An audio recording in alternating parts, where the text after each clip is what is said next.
اعوذ باللہ من الشیطان الرجیم بسم اللہ الرحمن الرحیم۔ جناب علامہ جاوید غامدی صاحب،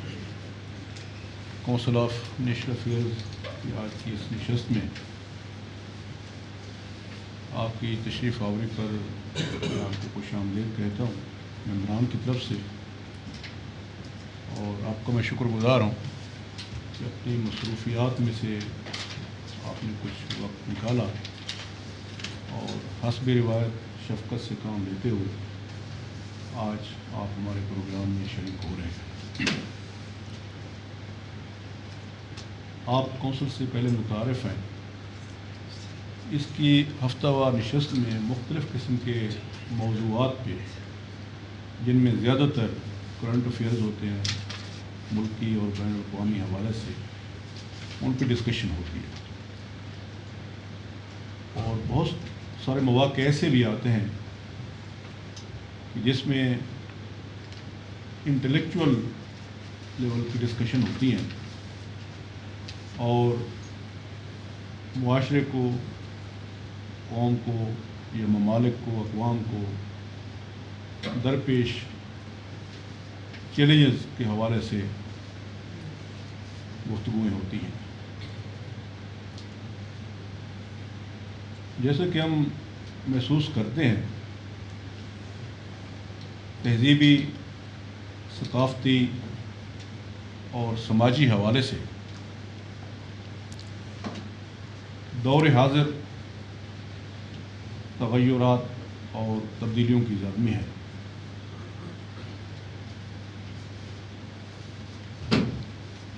دور حاضر کی سائنٹیفک ایجادات نے الیکٹرانک میڈیا، پرنٹ میڈیا کو اتنا افیکٹو بنا دیا ہے کہ دنیا سکڑ کر ایک گلوبل ولیج کی شکل اختیار کر چکی ہے۔ تہذیبوں کا ادغام نظر ہوتا آ رہا ہے، اور ہم یہ محسوس کرتے ہیں کہ بہت ساری روایات، اقدار اور تہذیبی ثقافت جو ہے وہ تغیر پذیر ہیں، کہ ہمارے معاشرے میں نئی روایات کو، اقدار کو بڑی تیزی کے ساتھ ایکسیپٹ کیا جا رہا ہے، اور یہ ایک فطری عمل بھی ہے کہ نئی چیزیں اور نئی اقدار، نئی روایات جن میں کچھ کشش اور جاذبیت ہوتی ہے، وہ نوجوان نسل کو بہت زیادہ متاثر کرتی ہے۔ اپنے معاشرے کے حوالے سے جب ہم دیکھتے ہیں اور تجزیہ کرتے ہیں،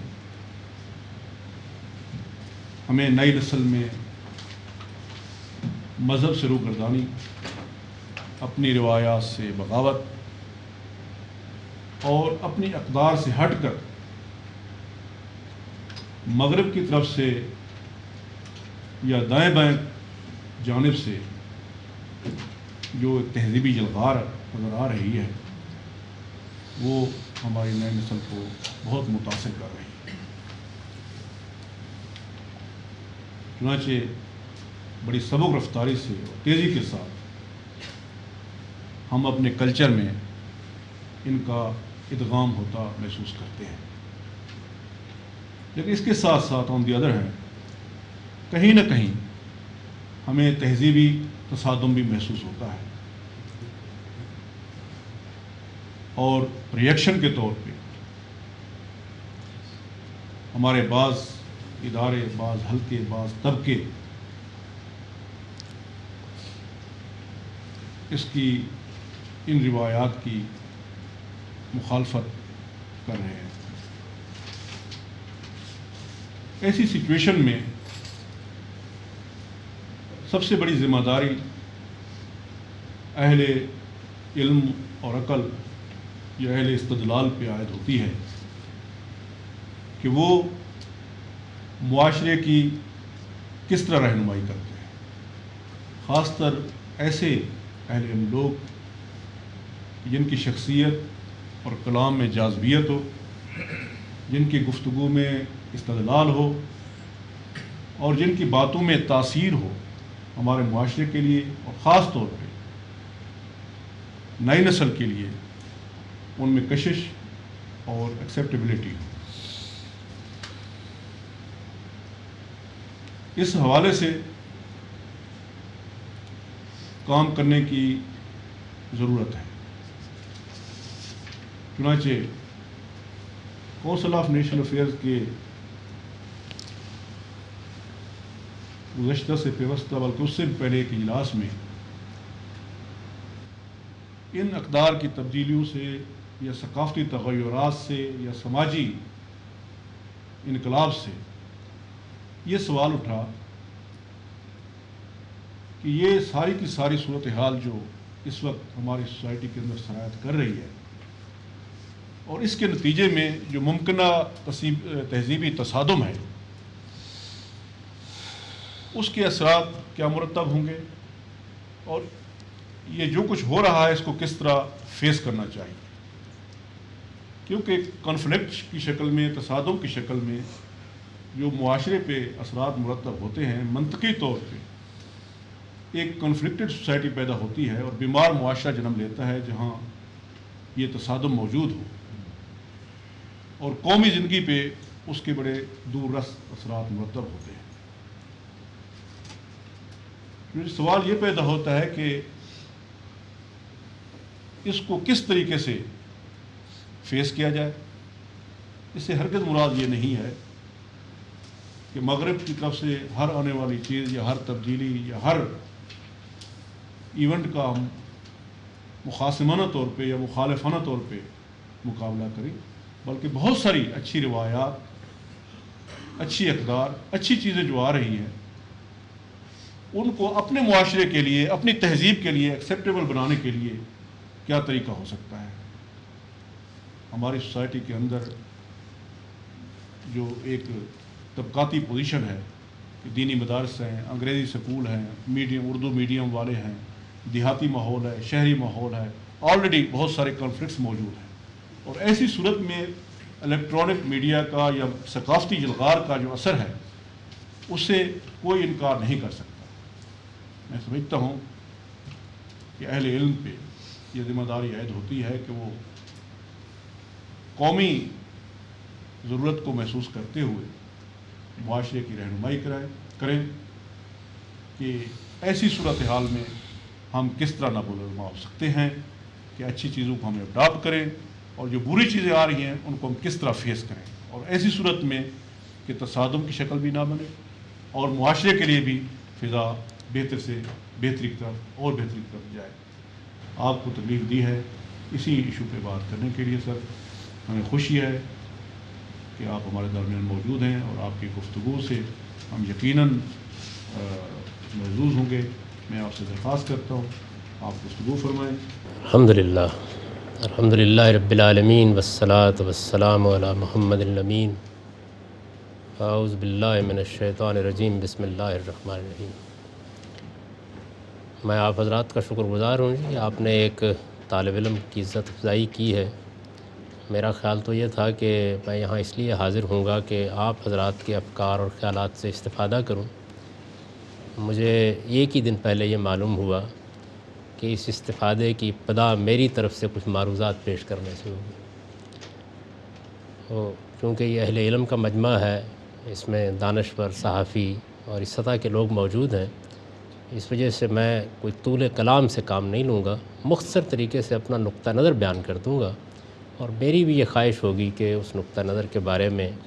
میں آپ کے خیالات سے زیادہ استفادہ کروں۔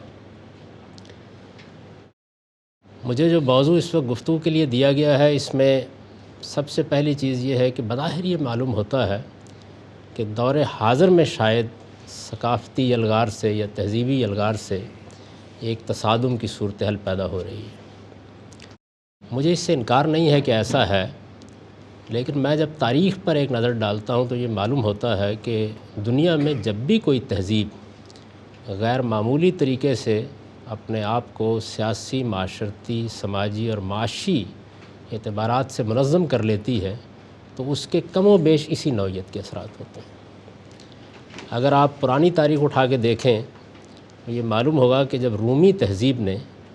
دنیا پر اپنا استیلا قائم کر لیا اور ایک بڑی سلطنت قائم ہو گئی، تو لمبے عرصے تک دنیا کے ادب پر، معاشرت پر، تہذیبی روایات پر، ملنے جلنے کے آداب پر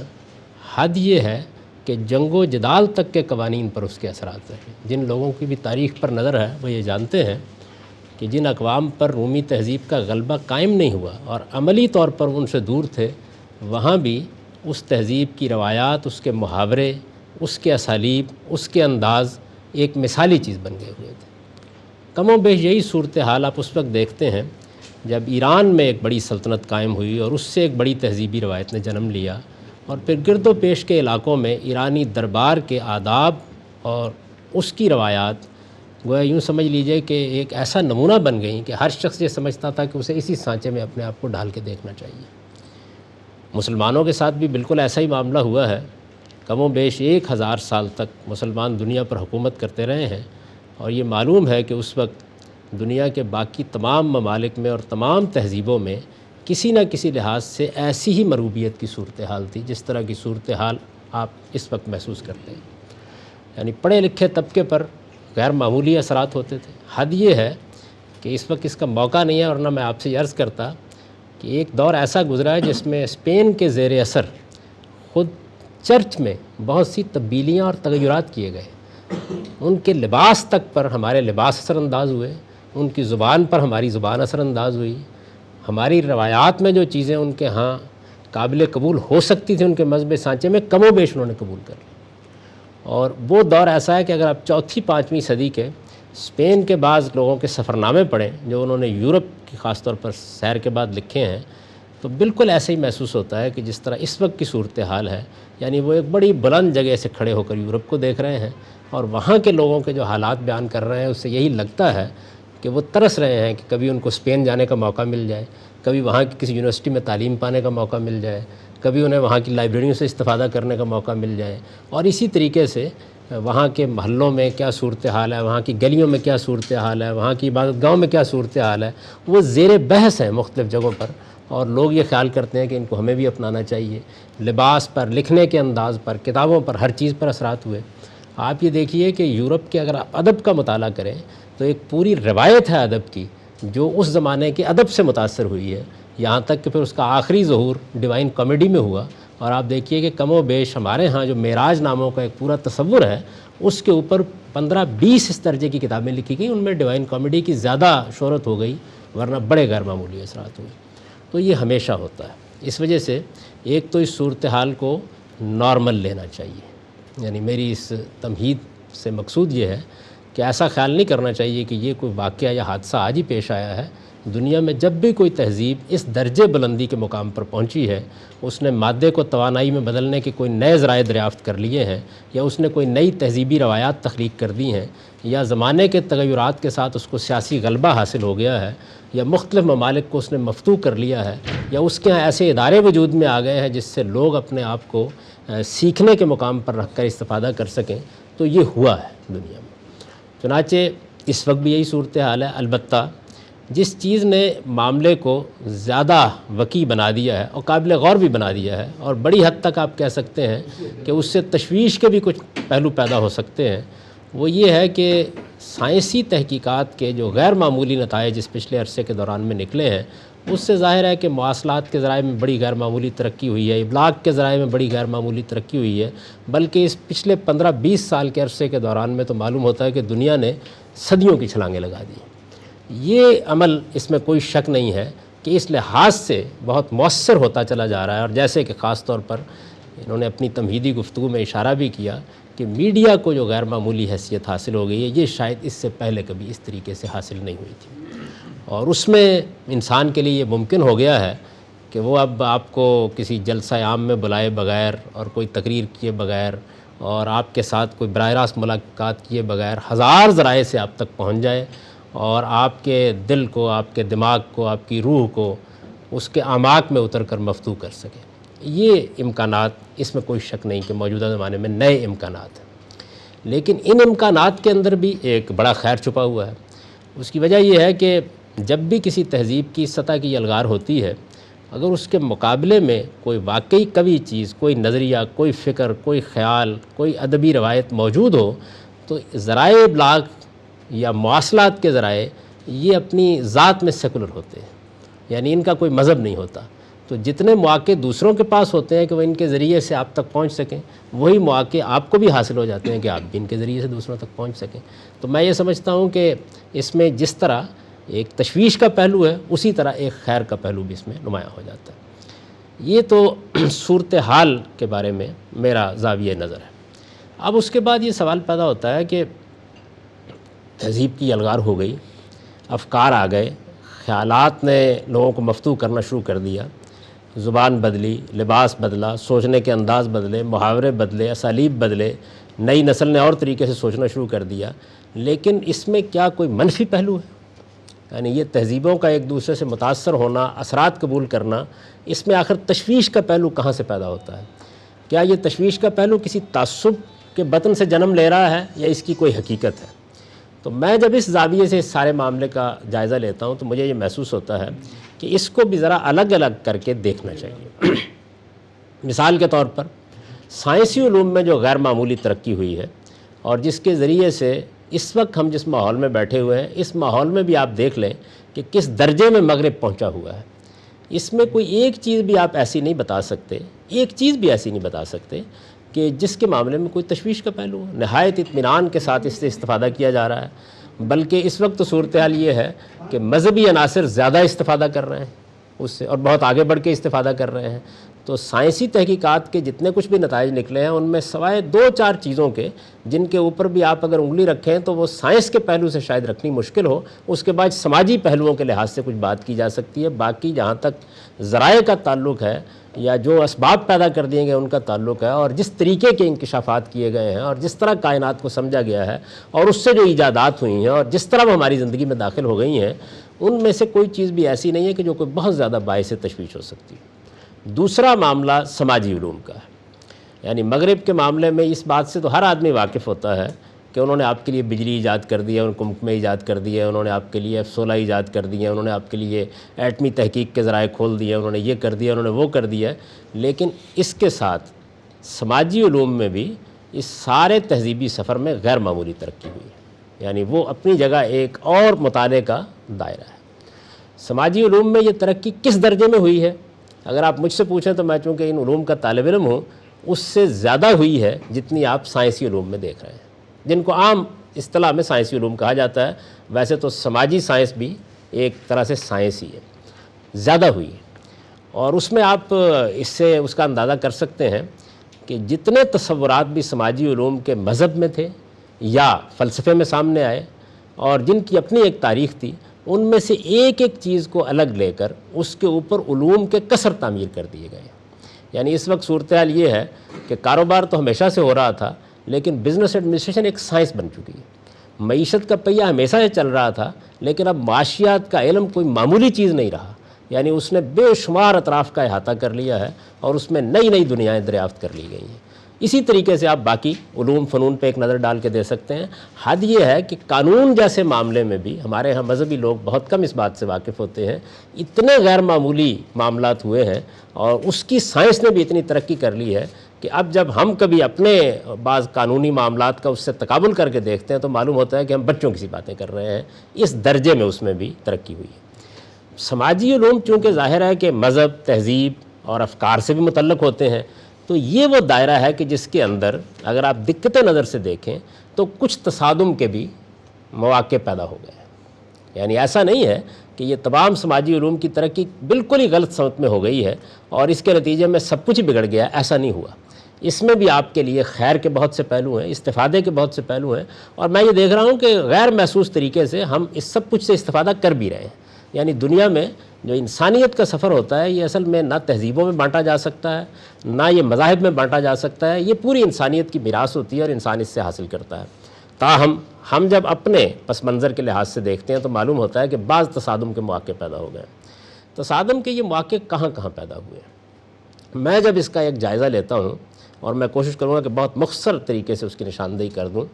تو میں یہ دیکھتا ہوں کہ یہ کوئی 6 پہلو ہیں یا 6 دائرے ہیں زندگی کے، جن میں ہمارے درمیان اور مغربی تہذیب کے درمیان، ہمارے درمیان اور دور حاضر کی فکر کے درمیان، ہمارے درمیان اور فلسفے اور خیال کے جو نئے آداب پیدا ہوئے ان کے درمیان کچھ ایسی جگہیں ہیں کہ جن میں ہمارا زاویہ نظر ذرا مختلف ہے اور ان کا زاویہ نظر ذرا مختلف ہے۔ اب اس میں آپ یہ بھی کہہ سکتے ہیں کہ بعض مقامات پر ذرا مختلف ہے، بعض مقامات پر زیادہ مختلف ہے، اور بعض مقامات پر بالکل ہی برعکس ہے۔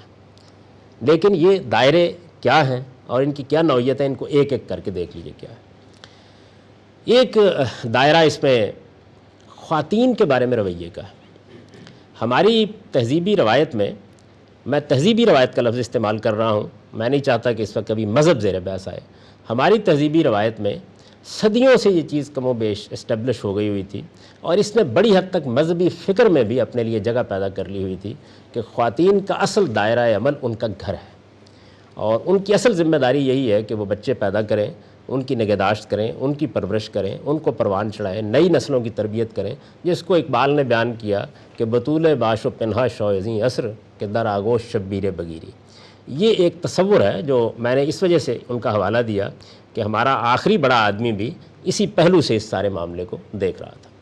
تو یہ ایک دائرہ ایسا ہے کہ جس میں ہماری تہذیبی روایت میں اور بظاہر اس وقت جو صورتحال سامنے آ رہی ہے اس میں کچھ جوہری نوعیت کے فرق واقع ہو رہے ہیں۔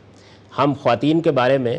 جو قانونی پہلو دیکھتے تھے، نکاح و طلاق کے معاملات میں ان کی جو حیثیت متعین کرتے تھے، معاشرتی زندگی میں جیسے ان کو دیکھتے تھے، اور جس طریقے سے اب مغرب یا دور حاضر یا اس سے متاثر ہماری نسلیں دیکھ رہی ہیں، وہ اس سے ذرا مختلف جگہ ہے۔ اور کہا جا سکتا ہے کہ مختلف تعبیروں کے لحاظ سے اس میں وہی صورتحال ہے کہ کچھ کے لحاظ سے ذرا مختلف ہے، کچھ کے لحاظ سے زیادہ مختلف ہے، اور کچھ کے لحاظ سے بہت مختلف ہے۔ دوسرا ایک بڑا دائرہ فنون لطیفہ کے بارے میں ہمارے رویے کا ہے۔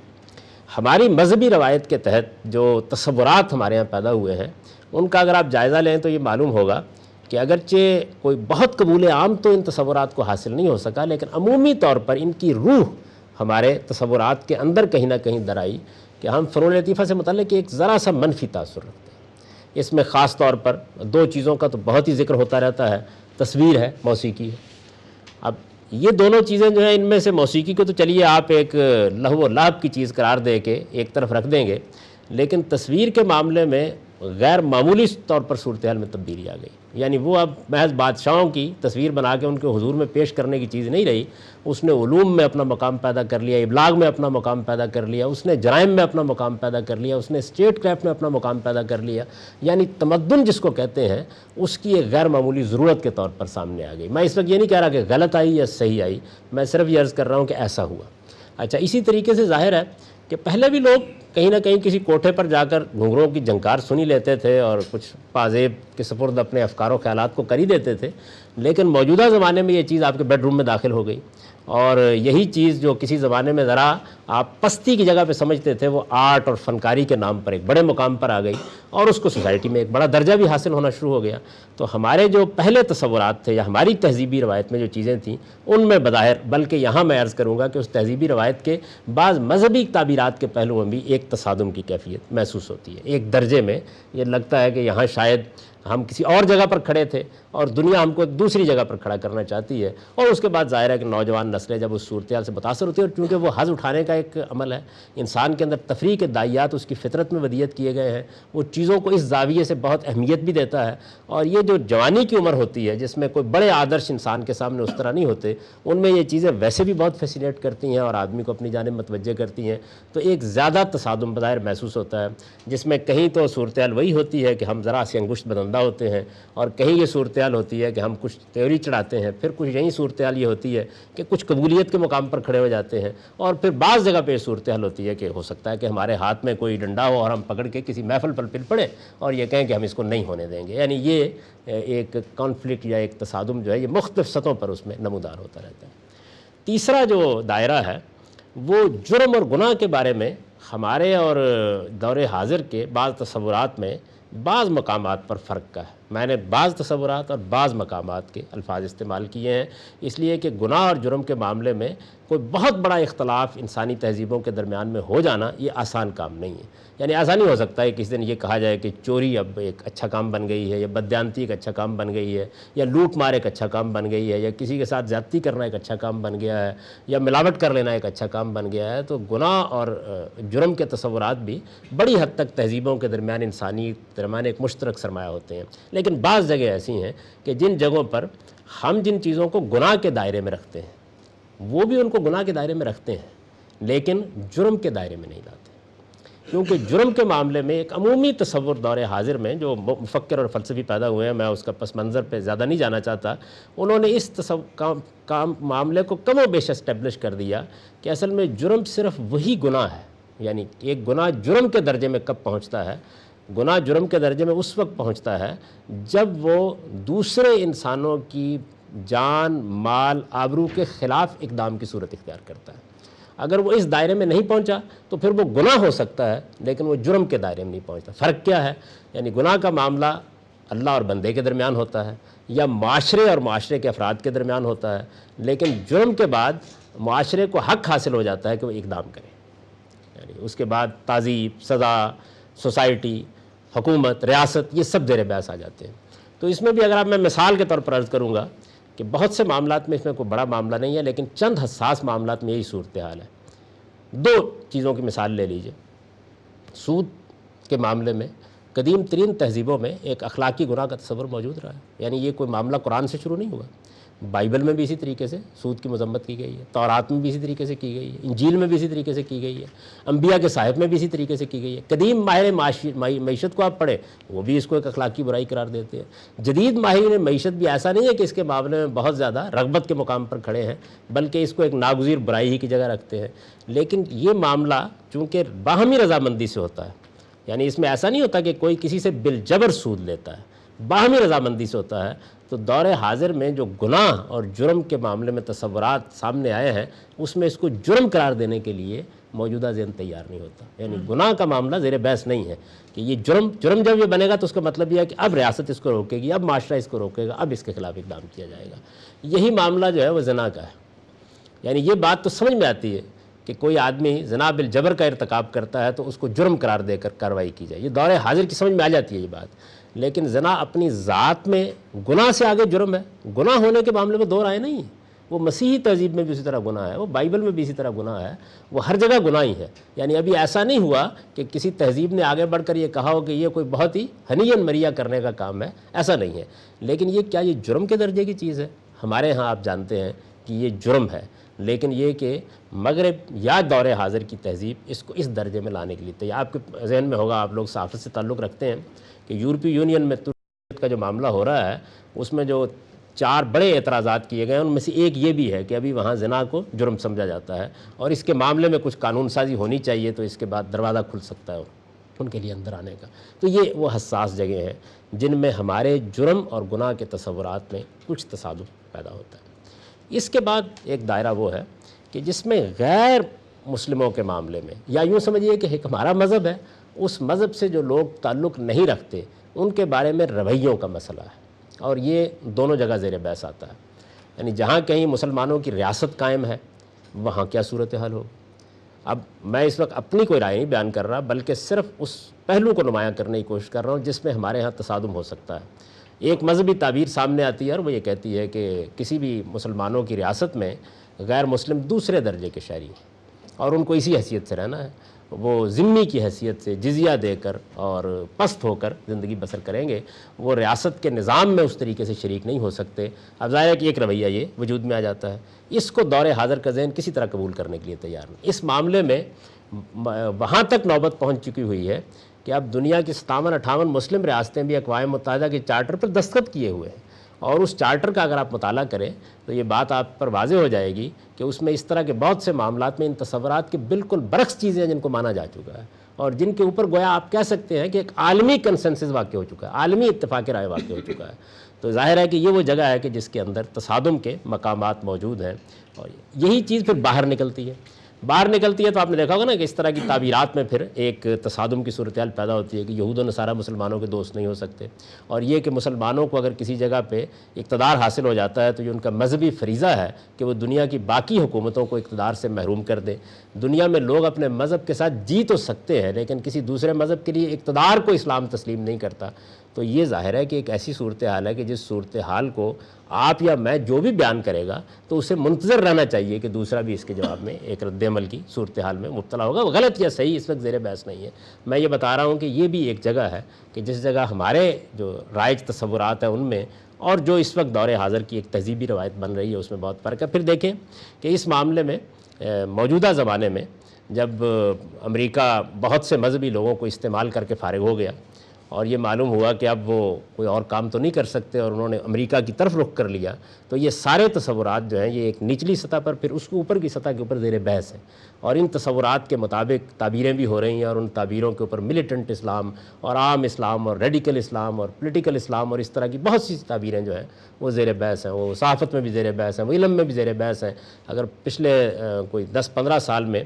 جو بڑے مستشرقین نے اسلام کے بارے میں لکھا ہے، آپ ان کی چیزیں مثال کے طور پر برنارڈ لوئی بڑی مشہور کتاب جو پچھلے دنوں میں آئی اور جس میں اس نے بڑی تفصیل کے ساتھ دارالحرب کے بارے میں اور اسی طریقے سے دارالکفر کے بارے میں ہمارے تصورات کا جائزہ لیا، جہاد کے بارے میں ہمارے تصورات کا جائزہ لیا، تو اس کو اگر آپ عنوان دینا چاہیں تو یہ بھی مسلمانوں اور غیر مسلموں کے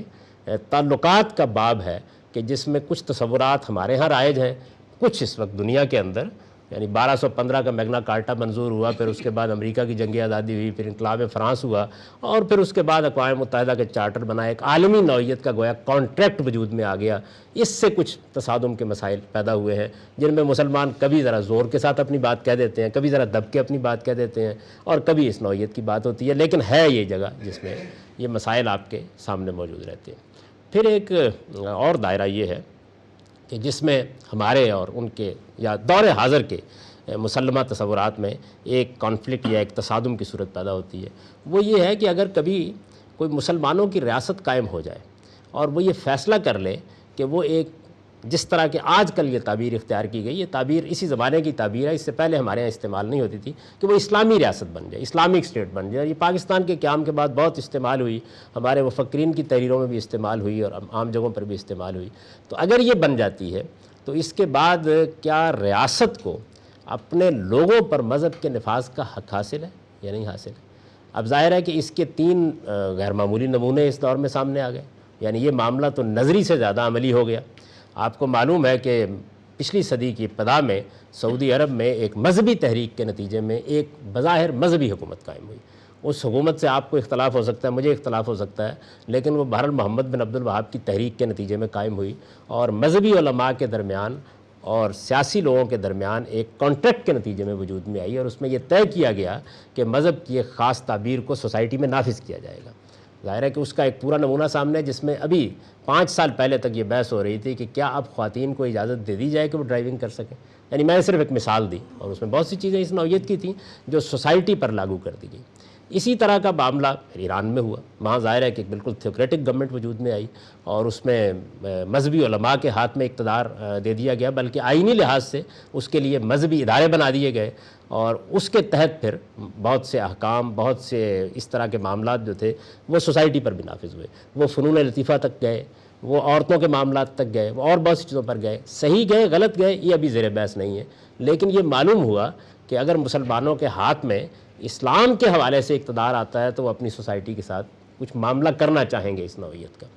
اس کی سب سے زیادہ جو نمایاں اور الارمنگ صورتحال پیدا ہوئی وہ افغانستان میں طالبان کی حکومت کے بعد پیدا ہوئی، یعنی وہ آپ کو معلوم ہے کہ معاملہ جو ہے فٹ بال کھیلنے اور نیکر پہننے اور داڑھی رکھنے اور اس طرح کے معاملات میں چلا گیا، یہاں تک کہ ہمارے ڈاکٹر جاوید اقبال صاحب کو بھی داڑھی رکھ کے وہاں جانا پڑا اور آگے طالبان کی تعریف میں رتب اللسان ہونا پڑا۔ تو یہ جو معاملات ہے یہ ایک پورا کا پورا موضوع ہے یا ایک دائرہ ہے جس کے اندر دور حاضر کا ذہن، اور میں جب دور حاضر کا ذہن کہتا ہوں تو اس کے صرف مغرب میں نہ دیکھیے، خود مسلمانوں کے اندر، یعنی مسلمانوں کے اندر ایسے لاکھوں لوگ موجود ہیں کہ جو ایک اضطراب کی کیفیت محسوس کرتے ہیں یا اس بات کو وہ اس طرح سمجھ نہیں پاتے۔ اس کا ایک نمونہ اس وقت سامنے آیا تھا جب ابھی تھوڑے دنوں پہلے سرحد حکومت نے حسبہ بل پیش کر دیا، تو آپ کو معلوم ہے کہ اس کے بعد معلوم ہوا کہ جیسے پوری سوسائٹی میں ایک ہلچل کی کیفیت پیدا ہو گئی، یہاں تک کہ مرکزی حکومت پھر اس کے بعد سپریم کورٹ میں گئی اور ایک فیصلہ اس میں حاصل کرنا پڑا، اور اس کے بعد گویا ریاست کے لوگوں تک مذہب کو نافذ کرنے کے اختیار کو روکنا پڑا. یعنی یہ صورتحال جو ہے یہ اس میں ہوئی. یہ بھی ایک دائرہ ہے جس میں یہ پیدا ہوتا ہے. پھر آخری چیز جو ہے، اور وہ ظاہر ہے کہ زیر بحث آتی ہے، وہاں بھی آتی ہے یہاں بھی آتی ہے،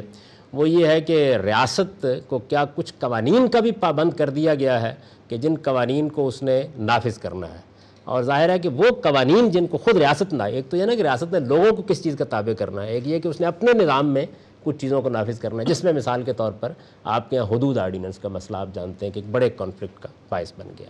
یعنی ظاہر ہے کہ جو سزاؤں کی نوعیت ہے یا اس طرح کی چیزیں ہیں، موجودہ ذہن یا دور حاضر کا ذہن اس کو اس طرح نہیں قبول کرنے کے لیے تیار ہوتا جس طرح ہماری تہذیب میں، ہماری روایت میں، ہماری مذہبی کیفیات میں سمجھا جاتا ہے. یہ میں نے آپ کو بتایا ہے کہ یہ اگر آپ جائزہ لے کر دیکھیں تو وہ دائرے ہیں جن دائروں میں آپ انفرادی زندگی سے لے کے اجتماعی زندگی تک اگر جائزہ لیں تو آپ کو ایک تصادم، کانفلکٹ یا زاویہ نظر کا اختلاف، اور جس طرح میں نے پہلے عرض کیا تھا بعض جگہوں پر ذرا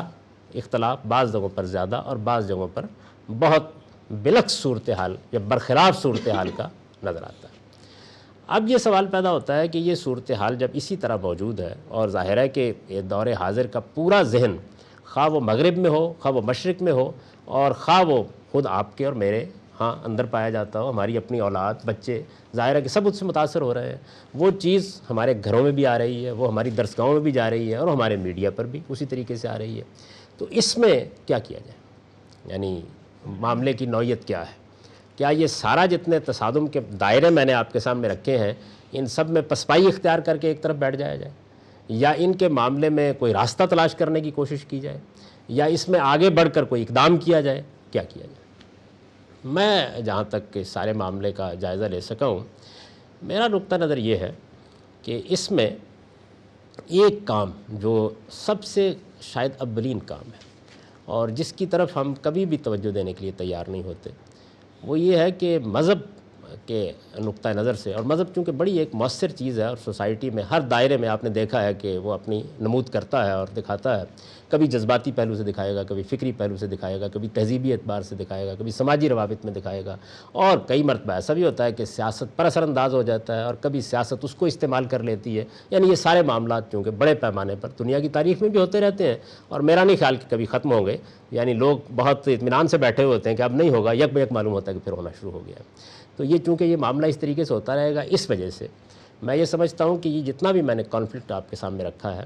اس میں زیادہ بڑا مسئلہ یہ نہیں ہے کہ کانفلکٹ ہے، زیادہ بڑا مسئلہ یہ نہیں، یہ تو 6 دائرے ہیں کم و بیش جن کو میں نے متعین کر کے آپ کے سامنے رکھا ہے. اس سے زیادہ بڑے دائروں میں رومی تہذیب میں، ایرانی تہذیب میں، اور خود مسلمانوں کے ہاں یہ چیز پیدا ہوئی ہے. جو چیز بہت زیادہ تشویش کا باعث بن گئی ہے وہ یہ ہے کہ اس کو جو لوگ زبان دے سکتے تھے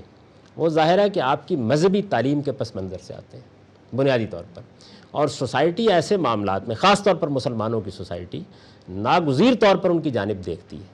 تو ہماری مذہبی تعلیم کا نظام کبھی ہمارے معاشرے کے ہاں ضرورت کے طور پر زیر بحث ہی نہیں آیا.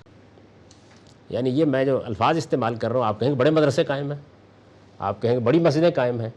یعنی یہ جو کچھ بھی ہے یہ اگر آپ غور کریں تو یہ معاشرے کی ضرورت بن کر کبھی نہیں ہوا.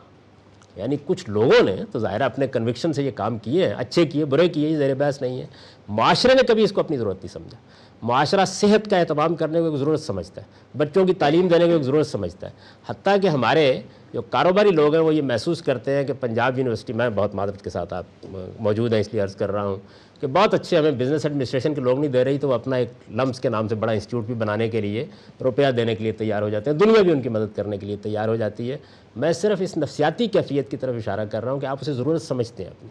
یعنی اگر کچھ وقت میں آپ کو یہ معلوم ہو کہ لوگوں نے ڈاکٹری پڑھنی بند کر دی ہے تو میرا خیال ہے معاشرے میں ایک الارمنگ صورتحال پیدا ہو جائے گی اور سارا معاشرہ حساس ہوگا. لیکن اگر آپ کو یہ اطلاع ملے کہ سارے دینی مدرسے بند ہو گئے تو میرا خیال یہ ہے کہ لوگ اطمینان کے ساتھ سو جائیں گے، کوئی خاص فرق نہیں پڑے گا.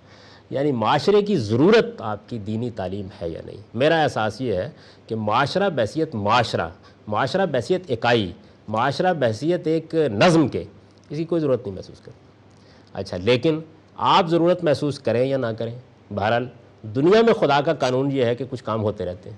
چنانچہ وہ اتنے بڑے پیمانے پر ہوتا ہے کہ اس وقت آپ کی حکومت کے اعداد و شمار یہ بتا رہے ہیں کہ 13,000 کے قریب مدارس اس وقت رجسٹریشن کے مرحلے سے گزر چکے ہیں.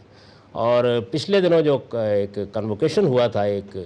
وفاق المدارس کا، اس میں 1 لاکھ اور غالباً 11 یا 12 ہزار لوگوں کو ڈگریز دی گئی تھیں ایک مرتبہ. تو اس سے اندازہ کیا جا سکتا ہے کہ ہر سال، یعنی یہ پاس آؤٹ ہوئے تھے 1 سال کی تعلیم پا کے. اس سے آپ اندازہ کر سکتے ہیں کہ کتنی بڑی تعداد میں یہ ہو رہا ہے. تو نتیجہ اس کا کیا ہے؟ نتیجہ اس کا یہ ہے کہ چونکہ مذہبی تعلیم کو معاشرہ اپنی ضرورت نہیں سمجھتا، تو اس کے اندر جو خامی ہے، جو خلا ہے، وہ جتنی پستی میں گری ہوئی ہے، جتنی متعصبانہ ہے، جتنی دینی فکر سے ناآشنا ہے، میں دینی فکر کا لفظ استعمال کر رہا ہوں، جتنی دنیوی علوم سے ناآشنا ہے، وہ ویسی کی ویسی ہے. تو اس کا نتیجہ یہ نکلتا ہے کہ آپ کے ہاں کبھی کوئی ایک آدھ آواز اپنے بلبوتے کے اوپر پیدا ہوتی ہے، اس کے بعد چونکہ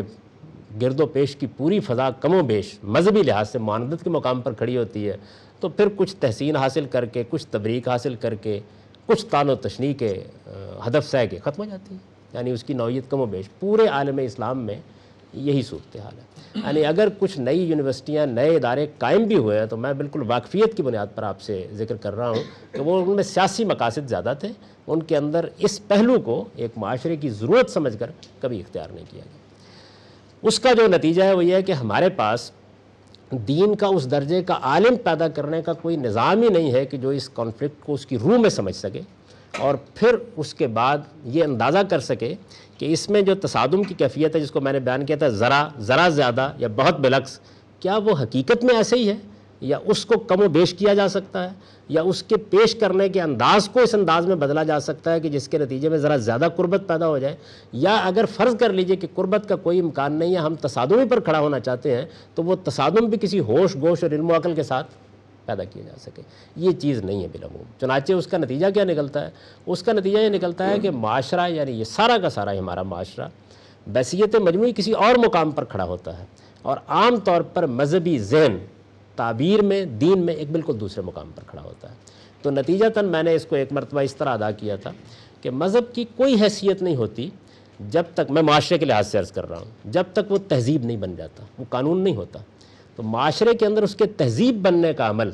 دینی تعلیم کے اس درجہ پست ہو جانے، معاشرے سے غیر متعلق ہو جانے نے کم و بیش روک رکھا ہوا ہے. چنانچہ اگر آپ غور کریں تو آپ کے دینی مدارس سے جو لوگ پڑھ کے نکلتے ہیں، ایسا نہیں ہوتا کہ ان سے جو ان کے منبع سے جو مذہب کی تعبیر نکلتی ہے، یا مذہب جیسے سوسائٹی تک پہنچتا ہے، یا ابلاغ کا جو رشتہ قائم ہوتا ہے، تو اس کے نتیجے میں ایک روح پیدا ہوتی ہے، اور وہ روح ایک قالب اختیار کرتی ہے اور سوسائٹی بنتی ہے. یوں نہیں ہوتا، بلکہ وہ اپنے مذہبی تصورات میں بھی، اپنی تہذیب میں بھی ایک الگ جزیرہ بناتے ہیں، اور اس جزیرے کے اندر رہ کر، بس کر، گفتگو کر کے دنیا سے رخصت ہو جاتے ہیں. تو میرے نزدیک ایک جو اہم ترین چیز ہے، جس کی طرف اگر میرے زاویے سے آپ چیز کو دیکھیں، اور آپ کو پورا حق ہے کہ مجھ سے اختلاف کریں، تو شاید ایمرجنسی جس طرح ہوتی ہے، اس طرح کی صورتحال میں اس کا اہتمام کرنے کی ضرورت ہے کہ ہم اپنے مذہبی علم کو، مغرب کو ضرورت تھی اپنے مذہب میں ریفارمیشن کی، ہمیں ضرورت ہے اپنے مذہبی علم میں ریفارمیشن کی. یعنی نوعیت معاملہ جو ہے وہ ہمارے اور ان کے ہاں مختلف ہے. ہمارے پاس اللہ کی کتاب قرآن مجید موجود ہے، ہمارے پاس اللہ کے پیغمبر کی ہدایت موجود ہے، ہم تاریخ کی روشنی میں کھڑے ہیں، اور ہمارے سارے مراجع بالکل محکم، مضبوط اور اپنی جگہ پر قائم ہیں. اس وجہ سے ہمیں اس میں کسی ریفارمیشن کی ضرورت نہیں ہے. ہمارے ہاں ریفارمیشن اصل میں مذہبی علم میں، مذہبی معرف میں، مذہبی تعلیم میں تھی، لیکن اس کو ہم نے کبھی معاشرے کی ضرورت ہی نہیں سمجھا. تو ریفارمیشن کی جتنی بڑی تحریک مغرب میں احیاء علوم کی تحریک کے ساتھ چلی، میں سمجھتا ہوں اس سے زیادہ بڑے پیمانے پر مسلمانوں کو اس بات کی ضرورت ہے کہ وہ اپنی مذہبی تعلیم کو ایک نئی زندگی دینے اور اس کی تجدید کو کی تحریک برپا کریں، اور یہ معاشرہ اپنا مسئلہ بنائے اس کو. یعنی آپ یوں سمجھیے کہ جیسے آپ کو یہ اطلاع جب ملے کہ آپ کے یہاں ڈاکٹر ختم ہو گئے، تو اس سے زیادہ بڑے پیمانے کے اوپر آپ کی حساسیت ہونی چاہیے کہ آپ کے یہاں اس درجے کا مذہبی عالم پیدا ہونے کا کوئی ادارہ موجود نہیں، اور کوئی اس طرح کی چیز موجود نہیں. دوسری چیز یہ ہے کہ آپ اپنا جو عمومی تعلیم کا نظام ہے، یعنی ظاہر بات ہے کہ آپ کے ہاں جو اثرات بھی آئیں گے، وہ اثرات پہلے والدین کی آغوش میں بچے تک پہنچیں گے، پھر درسگاہ تک پہنچیں گے، پھر اس کے بعد دوسرے عوامل بھی اس پر اثر انداز ہو جائیں گے. اور اب تو صورتحال یہ ہے کہ وہ درسگاہ میں پہنچنے کے عمل کے بھی بعد کا انتظار نہیں کرنا پڑتا، بلکہ بچہ تھوڑی دیر کے بعد ٹیلی ویژن کے سامنے بیٹھ جاتا ہے، اور اس طرح دوسرے عوامل بھی پوری قوت سے اس پر اثر انداز ہونا شروع ہو جاتے ہیں. تو دوسری چیز جس کے بارے میں یہ عرض کروں گا کہ اس پہ بڑی حساسیت سے توجہ دینی چاہیے، وہ آپ کی تعلیم ہے. اور میرے نزدیک اس تعلیم میں، آپ کہیں گے اسلامیت پڑھائی جا رہی ہے، آپ یہ کہیں گے ہمارے ہاں لوگوں کو یہ بتایا جا رہا ہے، میں نے جو کانفلکٹ کے ایریاز آپ کے سامنے متعین کر کے رکھے ہیں، میرے نزدیک آپ کی پوری قوم کے بچوں کو F A F S C تک اس معاملے میں ایجوکیٹ ہو جانا چاہیے. یعنی ان کو معلوم ہونا چاہیے مسئلہ کیا ہے، کس دائرے میں تصادم ہے، تصادم کی بنیاد کیا ہے، اس میں ہم کہاں کھڑے ہیں، کہاں کھڑا ہونا چاہیے، اور اگر کچھ لوگ اس سے مختلف جگہ پر کھڑے ہیں تو ان کے کھڑے ہونے کی وجہ کیا ہے۔ یعنی ایک چیز یہ ہے کہ آپ ایک جذباتی مقابلے کی فضا پیدا کریں، میں یہ کہتا ہوں تفہیم اور علم کی فضا پیدا کر کے آپ اس جگہ پر اپنے بچوں کو پہنچائیں کہ وہ اس کو دیکھ سکیں۔ تیسرا دائرہ وہ ہے کہ جس میں بحثیت مجموعی پوری کی پوری قوم، اس کی وجہ یہ ہے کہ بچہ تو پیدا ہوگا، پھر اس کے بعد وہ اسکول میں جائے گا، اس کے بعد آپ کو اس کو باہر دیکھنا ہے۔ سوسائٹی کو بہرحال لاکھوں کروڑوں اربوں لوگ چلا رہے ہیں، اور اس میں والدین کی آغوش بھی فراہم ہو رہی ہے، میڈیا میں بھی لوگ جا رہے ہیں، مختلف ادب میں، دانشوری میں، ہر مقام پر لوگ جا رہے ہیں۔ تو قوم کی بحثیت مجموعی بھی ان چاروں دائروں کے اندر ایک بڑی ہی میں لفظ وہی استعمال کر رہا ہوں، ایجوکیشن ہونی چاہیے۔ یعنی میں نے تو ابھی ان دائروں کا تعین کیا ہے، ان میں سے ایک ایک دائرہ یہ تقاضا کرتا ہے کہ اس کے اوپر آپ کے انٹلیکچوئلس کی، آپ کے دانشوروں کی، آپ کے صحافیوں کی، آپ کے اساتذہ کی، آپ کے وکلاء کی، آپ کے ججز کی ورک شاپس ہوں، اور ان میں سے ایک ایک کا علمی اور فکری جائزہ لے کے دیکھا جائے کہ اس میں کس مقام پر کھڑا ہونا ہے، کیا جگہ ہے اور کیا جگہ نہیں ہے۔ یعنی یہ جذباتی تقریروں کا موضوع نہیں ہے، یہ در حقیقت ایک چیز کو علم کی سطح پر سمجھنے کا معاملہ ہے، اور یہ سوسائٹی کے جتنے بھی کار فرما اور مؤثر طبقات ہیں، یہ ناگزیر ہے کہ ان کی ایجوکیشن کا اس معاملے میں بھی اہتمام کیا جائے۔ تیسری چیز جو ہے وہ میں سمجھتا ہوں یہ ہے، اور جس چیز کی طرف میں نے ابتدا میں اشارہ کیا تھا، چوتھی اور اس باب کی آخری چیز یہ ہے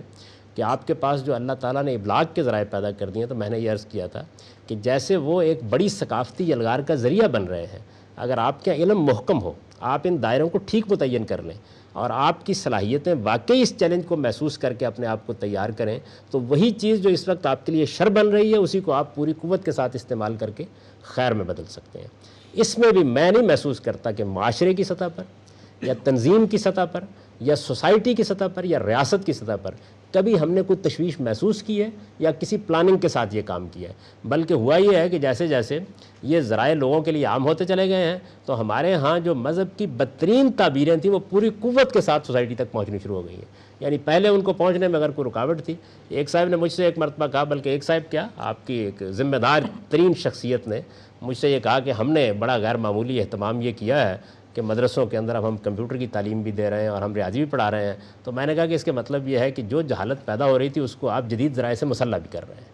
اور اس کے بعد وہ اس سے زیادہ قوت کے ساتھ سوسائٹی میں اپنے اثرات ڈالنے کے لیے تیار ہو جائے گی۔ تو ابلاغ کے جتنے بھی ذرائع آپ کے پاس موجود ہیں وہ اصل میں بجائے شر کے آپ کے لیے خیر بن سکتے ہیں اگر آپ ان کو صحیح طریقے سے استعمال کرنے کا طریقہ اختیار کریں۔ یہ تو میرے نزدیک 4 وہ بنیادی اقدامات ہیں جس کے بارے میں انہوں نے سوال کیا تھا کہ یہ کرنے چاہیے۔ لیکن خاتمہ کلام کے طور پر آخری چیز یہ ہے کہ جب تک آپ ان تمام معاملات میں کوئی صحیح جگہ پر نہیں پہنچ جاتے، اس وقت تک کم سے کم پوری مسلمان امت کو کانفلکٹ سے بچائیں،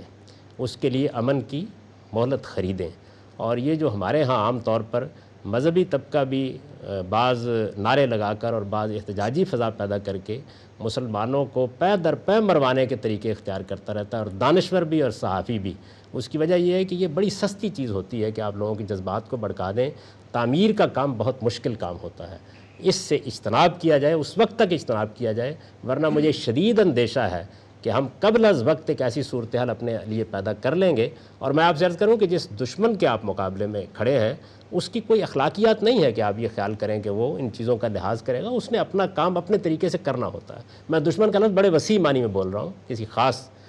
متعین شخص کے بارے میں یا افراد کے بارے میں یا قوم کے بارے میں یہ عرض نہیں کر رہا کہ جہاں بھی آپ کا کانفلکٹ اس درجے میں ہے وہاں سے بہرحال چونکہ سیاسی قوت موجود ہے تو اس کے نتائج آپ کے حق میں نہیں نکلیں گے۔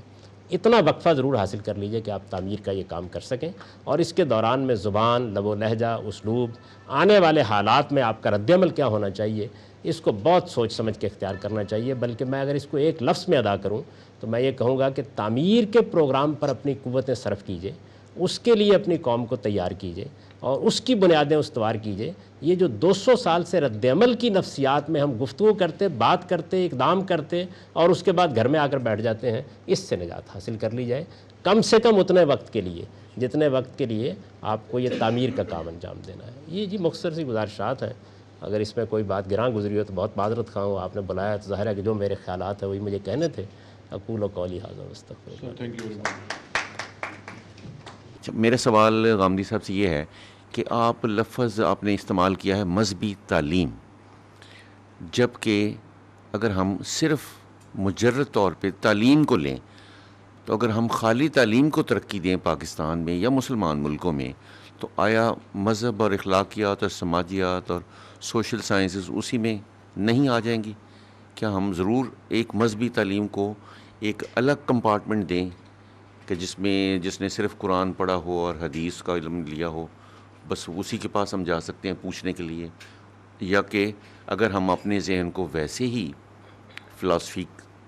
اور میتھمیٹکس اور سائنس اور ان چیزوں میں اس کو پہلے سیکل کریں اور اس میں مذہبی تعلیم تو خود بخود آ جائے گی، کہیں نہ کہیں پہنچ کے ہم وہ ٹکراؤ کی کیفیت کو ختم کر سکیں گے۔ میں نے جو تعبیر اختیار کی تھی وہ یہ تھی کہ اس کی اصلاح کی جائے۔ جب اس کی آپ اصلاح کرتے ہیں تو اصل میں مذہبی تعلیم کوئی الگ تعلیم رہتی ہی نہیں ہے۔ اس وقت جو سب سے بڑا حادثہ ہماری تعلیمی نظام کے ساتھ ہے وہ ہے بھی یہی۔ یعنی آپ دیکھیے کہ دنیا میں کبھی ایسا نہیں ہوتا کہ آپ نے ایک بچے کو ڈاکٹر بنانا ہے تو آپ ڈاکٹری کے اسکول میں بچے کو بھیجتے ہیں، ایسا کبھی نہیں ہوتا۔ آپ اسے اصل میں براڈ بیس جنرل ایجوکیشن کے ادارے میں بھیجتے ہیں، وہ وہاں سے عام تعلیم پاتا ہے۔ اس کے بعد اس وقت کے نظام کو اگر آپ مثال بنا لیں تو کوئی 8ویں میں جا کر آپ اسے موقع دیتے ہیں کہ وہ 1-2 مضامین اپنے انتخاب کے اب جدھر جانا چاہتا ہے وہ رکھ لے، پھر کہیں جا کے FA/FSC کے بعد آپ کہتے ہیں کہ اب تم میڈیکل کالج میں جا سکتے ہو۔ تو مذہبی تعلیم کو بھی ایسے ہی ہونا چاہیے۔ چنانچہ جب وہ اس طرح سے ہوگی تو عمومی تعلیم اصل میں پوری کی پوری صحیح نہج پر آ جائے گی۔ تو میں نے یہ بات، یعنی میں تو چونکہ اس وقت کوئی اپنا نقطہ نظر نہیں بیان کر رہا تھا کہ آپ اس کی اصلاح کیسے کریں، صرف یہ بتا رہا تھا کہ یہ دائرہ ایسا ہے جو سب سے زیادہ حساس ہو گیا ہے، تو تعلیم کو درست کریں اور اس میں خاص طور پر مذہبی تعلیم کو، اور وہ اس طرح درست ہوگی کہ وہ براڈ بیس ہوگی، سوسائٹی سے ابلاغ کا رشتہ پیدا ہوگا، ایک ہی جگہ سے لوگ اٹھیں گے اور اس کے بعد وہ جس طرح دوسری چیزوں میں اختصاص پیدا کرتے ہیں ایسے ہی علوم میں اختصاص پیدا کریں۔ سوچ کی جو اگلی سٹیج پر ہم جانا چاہتے ہیں، کیونکہ یوں لگتا ہے کہ ایک ٹریڈیشنل وے میں سوچنا ہمیں ایک بند گلی میں لے گیا ہے، اور ہم as a individual personal quality جو جدید دور کی زبان ہے، احساسات ہیں، ترقی کا لیول ہے، اس تک نہیں پہنچ سکتے، اور ہم ایک تصادم کا شکار ہیں۔ تصادم کے بغیر ہمارے پاس چوائس بھی کوئی نہیں آتی۔ اگر ہم اس سے بچنا چاہتے ہیں، اور جا کے میں بھی سمجھتا ہوں، آئی سبسکرائب واٹ جو آپ نے کہا کہ ہمیں مہلت چاہیے۔ ذہنی تبدیلی کے 7-8 میجر ریولوشن ہیں جس میں سے یورپ گزر کے تو یہاں پہنچا ہے۔ ان ریولوشن سے گزرے بغیر کیا ہمارے لیے ممکن ہے کہ ہم یہ ذہنی تبدیلی لا سکیں؟ دیکھیے، یورپ یا خاص طور پر مسیحی تہذیب کے کچھ منفرد مسائل تھے۔ مثلا میں 2-1 کی طرف آپ کو توجہ دلاؤں گا، اور میں نے دیکھا یہ ہے کہ ہمارے ہاں جو عام طور پر دانشور ہیں وہ چونکہ اس سارے پس منظر سے واقف ہوتے ہیں پورے طریقے سے، تو وہ اس کا اطلاق اپنی سوسائٹی پر بھی کر دیتے ہیں۔ مذہب وہاں ایسے نہیں تھا جیسے ہمارے ہاں ہے، یعنی وہاں وہ چرچ کے ایک پورے نظم کی صورت اختیار کر چکا تھا۔ وہاں پاپائیت ایک پورے نظام میں ڈھل چکی تھی، اور کچھ افراد متعین ہو جاتے تھے ایک خاص نظام کے ذریعے سے، جو کچھ کہیں گے وہی مذہب قرار پائے گا۔ پاپائیت، تھیوکریسی، پھر اس کا سیاست کے ساتھ تعلق، اس کے سیاست پر اثرات۔ آپ جانتے ہیں کہ ایک زمانہ وہ رہا ہے کہ ہنری ہشتم کس طریقے سے منت کرتا رہا اور پوپ نے دروازہ کھولنے سے انکار کر دیا تھا، سیاسی اثر و رسوخ اس انتہا کا تھا۔ جی، یہ صورتحال تھی۔ تو یہ صورتحال ہمارے یہاں کبھی ہوئی نہیں۔ ہمارے ہاں تو بیچارہ مولوی ہمیشہ پھٹے پرانے کپڑوں کے ساتھ یہ کام کرتا رہا ہے، اور زیادہ تر تعذیب کا شکار رہا ہے۔ کوئی اس نوعیت کا ادارہ بنا ہی نہیں۔ عام طور پر لوگوں نے کچھ مذہبی اثرات کے تحت کچھ امام، کچھ ائمہ اربعہ اور اس طرح کی تعبیریں اختیار بھی کیں، لیکن بحیثیت مجموعی سوسائٹی میں اس کو کبھی وہ حیثیت حاصل نہیں ہو سکی۔ تو ایک چیز یہ ہے کہ جس میں یہ معاملہ نہیں۔ دوسری چیز جو ہے وہ یہ ہے کہ وہاں جو مذہب کا معاملہ تھا، لوگ کہتے ہیں کہ وہاں انہوں نے مذہب کو سیاست سے الگ کر دیا، وہ چرچ کو سیاست سے الگ کیا۔ مذہب تو پہلے ہی سیاست سے الگ تھا۔ یعنی سینٹ پال نے جب عیسائیت میں ایک نیا رخ دیا ہے اور یہ کہا کہ اب تورات کی شریعت صرف یہود کے لیے ہے یا اسرائیلی خاندانوں کے لیے ہے، تو اس کا مطلب یہ ہوا کہ قانون ختم ہو گیا۔ جب قانون ختم ہو گیا تو ظاہر ہے کہ مذہب اپنی اساس میں اسٹیٹ سے متعلق نہیں رہا، وہ تو اصل میں فرد سے بھی صرف اخلاقی اصولوں پر متعلق رہ گیا۔ تو وہاں وہ مسئلہ ہی نہیں تھا جو مسائل مثال کے طور پر ہمارے یہاں ہے۔ اسی طریقے سے جو تصورات ہیں آپ کے یعنی اخوت کا تصور، مساوات کا تصور، آدم اور حوا کی اولاد ہونے کا تصور، کسی عربی کے اجمی اور اجمی کے عربی پر فضیلت نہ پانے کا تصور، انسان کی جان، مال اور آبرو کی حرمت کے تصورات، آپ کے جو بیسک تصورات ہیں، مغرب کو بڑی تگ و دو سے ان کو دریافت کرنا پڑا ہے، اور اس کے لیے وہاں بڑے بڑے مفکرین پیدا ہوئے۔ آپ ان سے اختلاف کر سکتے ہیں، اتفاق کر سکتے ہیں، لیکن انہوں نے ان تصورات کو اقدار کی صورت دی، اور وہ اقدار پھر معاشرے کی بنی۔ اس کے لیے کچھ انقلابات کی بھی ضرورت تھی، جیسے میں نے ابھی اپنی گفتگو میں یہ اشارہ کیا تھا کہ ان کو ضرورت تھی کہ ان کے مذہب کو ریفارم کیا جائے۔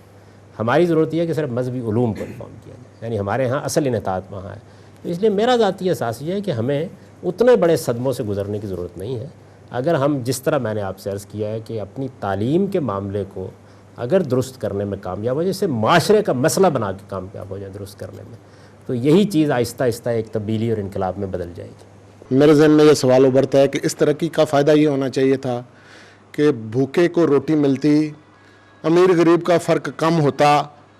تمام لوگوں کے لیے تعلیم کے مواقع بہتر ہوتے۔ ہم دیکھ یہ رہے ہیں کہ یہ کیپٹلسٹ سوسائٹی جو ہے وہ دنیا کے اندر جیسے ان کی پاور بن رہی ہے تو وہ اور ظلم کر رہے ہیں۔ انہوں نے اب جو انویسٹمنٹ کرنی شروع کی ہے وہ تو آرمامنٹ میں انویسٹمنٹ کرنی شروع کی ہے، اور وہ بدقسمتی سے ہم مسلمان پیچھے بھی رہ گئے لیکن ہمیں زیادہ مار رہے ہیں۔ لیکن اس حقیقت سے آپ انکار نہیں کریں گے کہ مسلم ممالک کے اندر جتنے بھی حکمران ہیں یہ سب کے سب موسٹلی ڈکٹیٹر ہیں، جمہوریت نام کی کوئی چیز نہیں، اور یہ ان کے ہی کارندے ہیں۔ تو میں تب تک صبر کروں گا اور ان کے خلاف کوئی جدوجہد نہیں کروں گا، کیونکہ بنیادی ایول اگر اسے ختم میں نہیں کروں گا، میرا یہ تھیسس ہے کہ اتنی دیر تک میرے لوگوں کے لیے کوئی بھلائی کا پہلو ہی نہیں ہے، اتنا ٹائم بائے کرنے کی گنجائش نہیں ہے۔ ذرا مجھے شارٹ ٹرم کوئی سلوشن بتائیں، یہ لانگ ٹرم تو آپ نے بتایا۔ تو ہمارے پاس کوئی راستہ اس کے سوا نہیں ہے کہ ہم ایک منصوبہ بندی کے ساتھ تمام چیزوں کو متعین کر کے قومی تعمیر کا ایک کام کریں۔ وقت کتنا چاہیے آپ کو؟ اگر تو یہ کام مجھے انفرادی سطح پر کرنا ہے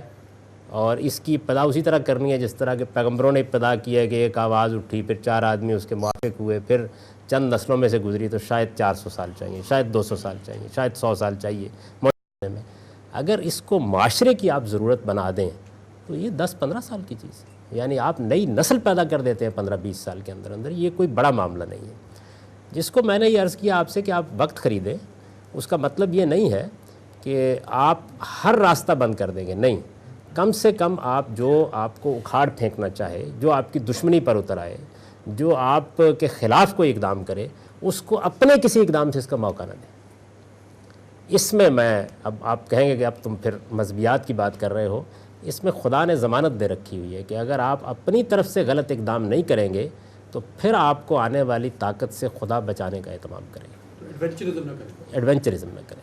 یعنی ایک چیز یہ ہے کہ کوئی افتاد آ گئی، اور ایک چیز یہ ہے کہ آپ اس کو خریدنے کے لیے آگے بڑھ گئے، آپ نے خود اقدام کر ڈالا۔ میں بہت معذرت کے ساتھ یہ عرض کروں گا کہ پچھلے 200 سال سے جو حکمت عملی ہماری لیڈرشپ نے اختیار کر رکھی ہوئی ہے، اس کو 2 ہی لفظوں میں بیان کیا جا سکتا ہے: بے وقت کی اور رد عمل کی نفسیات کی حکمت عملی۔ اس حکمت عملی کے نتیجے میں جو مار آپ کو کچھ دیر میں پڑنی ہوتی ہے وہی پہلے پڑ جاتی ہے، جو نتیجہ بہت دیر بعد نکلنا ہوتا ہے وہی پہلے نکل آتا ہے۔ میں اس کو کہتا ہوں کہ مہلت لیں، یعنی اس وقت آپ صبر سے کام لے کے، بلکہ مزید عرض کر دوں کہ انصاف اور منصفانہ حل جو آپ کے مسائل ہیں ان کی دہائی دینے کی بجائے ممکن پر کنایت کر کے اپنی تعمیر کا کام کرنا ہے۔ دنیا کے اندر انصاف کوئی آسان کام نہیں ہے، خاص طور پر بین الاقوامی معاملات میں مل جانا۔ تیسری چیز جس کی طرف میں آپ کو توجہ دلاؤں گا وہ یہ ہے کہ دیکھیے، ایک ہے عالمی سطح پر انصاف کا کوئی نظام قائم ہو جائے ترقی کے نتیجے میں، جیسے آپ نے کہا کہ غریب کو روٹی مل جائے، یہ ایک بڑا اچھا آئیڈیل ہے، لیکن جس تہذیب کے ساتھ آپ کا معاملہ ہے اس نے اپنے ہاں اس کا اہتمام کیا ہے، یعنی اور بڑی حد تک کیا ہے۔ بلکہ میں آپ سے عرض کروں کہ کمیونزم کی تحریک کے اندر بڑی جان تھی، اور میں یہ گزارش کروں گا آپ سے کہ کارل مارکس کا یہ انسانیت پر احسان تھا کہ اس نے اس وقت جو صورتحال تھی کیپٹلزم کی، وہ آج نہیں ہے، اس کے خلاف ایک رد عمل کی صورتحال پیدا کر دی دنیا کے اندر، اور کچھ لگام پڑی، کچھ حدود اس نے کیے۔ آپ فکر و فلسفے کی اس وقت بحث نہ چھیڑیں، اس پر بہت گفتگو ہو سکتی ہے، صحیح کیا ہے غلط کیا ہے۔ دنیا کے اندر بعض اوقات ایک اقدام جو اپنی اساسات میں ٹھیک نہیں ہوتا وہ بھی کچھ نتائج پیدا کرتا ہے، تو یہ نتائج اس نے پیدا کیے۔ اس وجہ سے ایسا نہیں ہے کہ سوسائٹی میں کچھ بھی نہیں ہوا، یعنی ایک اچھا سیاسی نظام دنیا کو ان ممالک میں ملا ہے، جمہوریت کی کوئی اچھی روایات ملی ہیں، سماجی علوم کے کچھ ادارے وجود میں آئے ہیں، ان اداروں کے اثرات عام آدمی کے لیے بھی تحفظ میں پہنچے ہیں، بلکہ آپ کے ہاں سے بھی لوگ جب جاتے ہیں ان ممالک کے اندر، تو آخر مجھے یہ بتائیے کہ یہ تو بڑا سادہ اصول ہوتا ہے نا کہ کون جائے گا۔ اس وقت آپ ذرا یورپی ممالک کے امریکہ کا ویزا کھول کے دیکھ لیں اور اس کے بعد اندازہ کر لیں کہ آپ کی قوم کیا انتخاب کرتی ہے، بالکل واضح ہو جائے گا۔ تو کچھ ہے تو آپ جاتے ہیں نا، البتہ یہ کہ یہ چیز بین الاقوامی انصاف کی صورت اختیار کر لے، قومی انصاف کی صورت اختیار کر لے، اس میں یہ کوئی آسان کام نہیں ہے۔ اور ویسے مطلب میں ایسے ہی ایک طالب علمانہ سوال کر رہا ہوں، یہ جب ہمارے ہاتھ میں دنیا کی حکومت تھی تو ہم نے دنیا کو دے دیا تھا۔ عام طور پر ٹیلی ویژن کے پروگرامز اور اس طرح کے مباحث جیسی آج گفتگو ہو رہی ہے، یہ وقتی نوعیت کی چیز ہوتی ہے، پھر لوگ بھول جاتے ہیں، لیکن بعض چیزیں جو بالکل ہر روز کا، ہر دن کا، ہر فرد کا مسئلہ ہے، مثلا جیسے آپ تعلیمی مذہبی تعلیم میں اصلاحات کی بات کر رہے ہیں، آپ کے پاس بھی کوئی نہ کوئی ریسیپی تو ضرور ہوگی، آپ نے اس کے اوپر کوئی نہ کوئی تحقیق کر رکھی ہوگی اور حکمرانوں کو بھی اس سے مطلع کیا ہوگا، کیونکہ وہ بھی آپ سے استفادہ کرنے کے لیے، میری اطلاع یہی ہے کہ ہمیشہ کوشاں رہتے ہیں۔ آپ اس کو کوئی انتہائی اختصار کے ساتھ کسی سی ڈی میں، جیسے آپ نے اسلام اور فنون لطیفہ ایک میں سمجھتا ہوں ایک جیسے ایک یارڈ سٹک ہے ہم سب کے لیے، اور جن دوستوں نے وہ نہیں دیکھی میں ان سے بھی میں گزارش کروں گا کہ وہ ضرور دیکھیں، وہ دیکھنے کی چیز ہے۔ ایسی چیز کیا آپ کے ذہن میں ہے کوئی کو آپ نے اس کا کوئی بڑے اختصار سے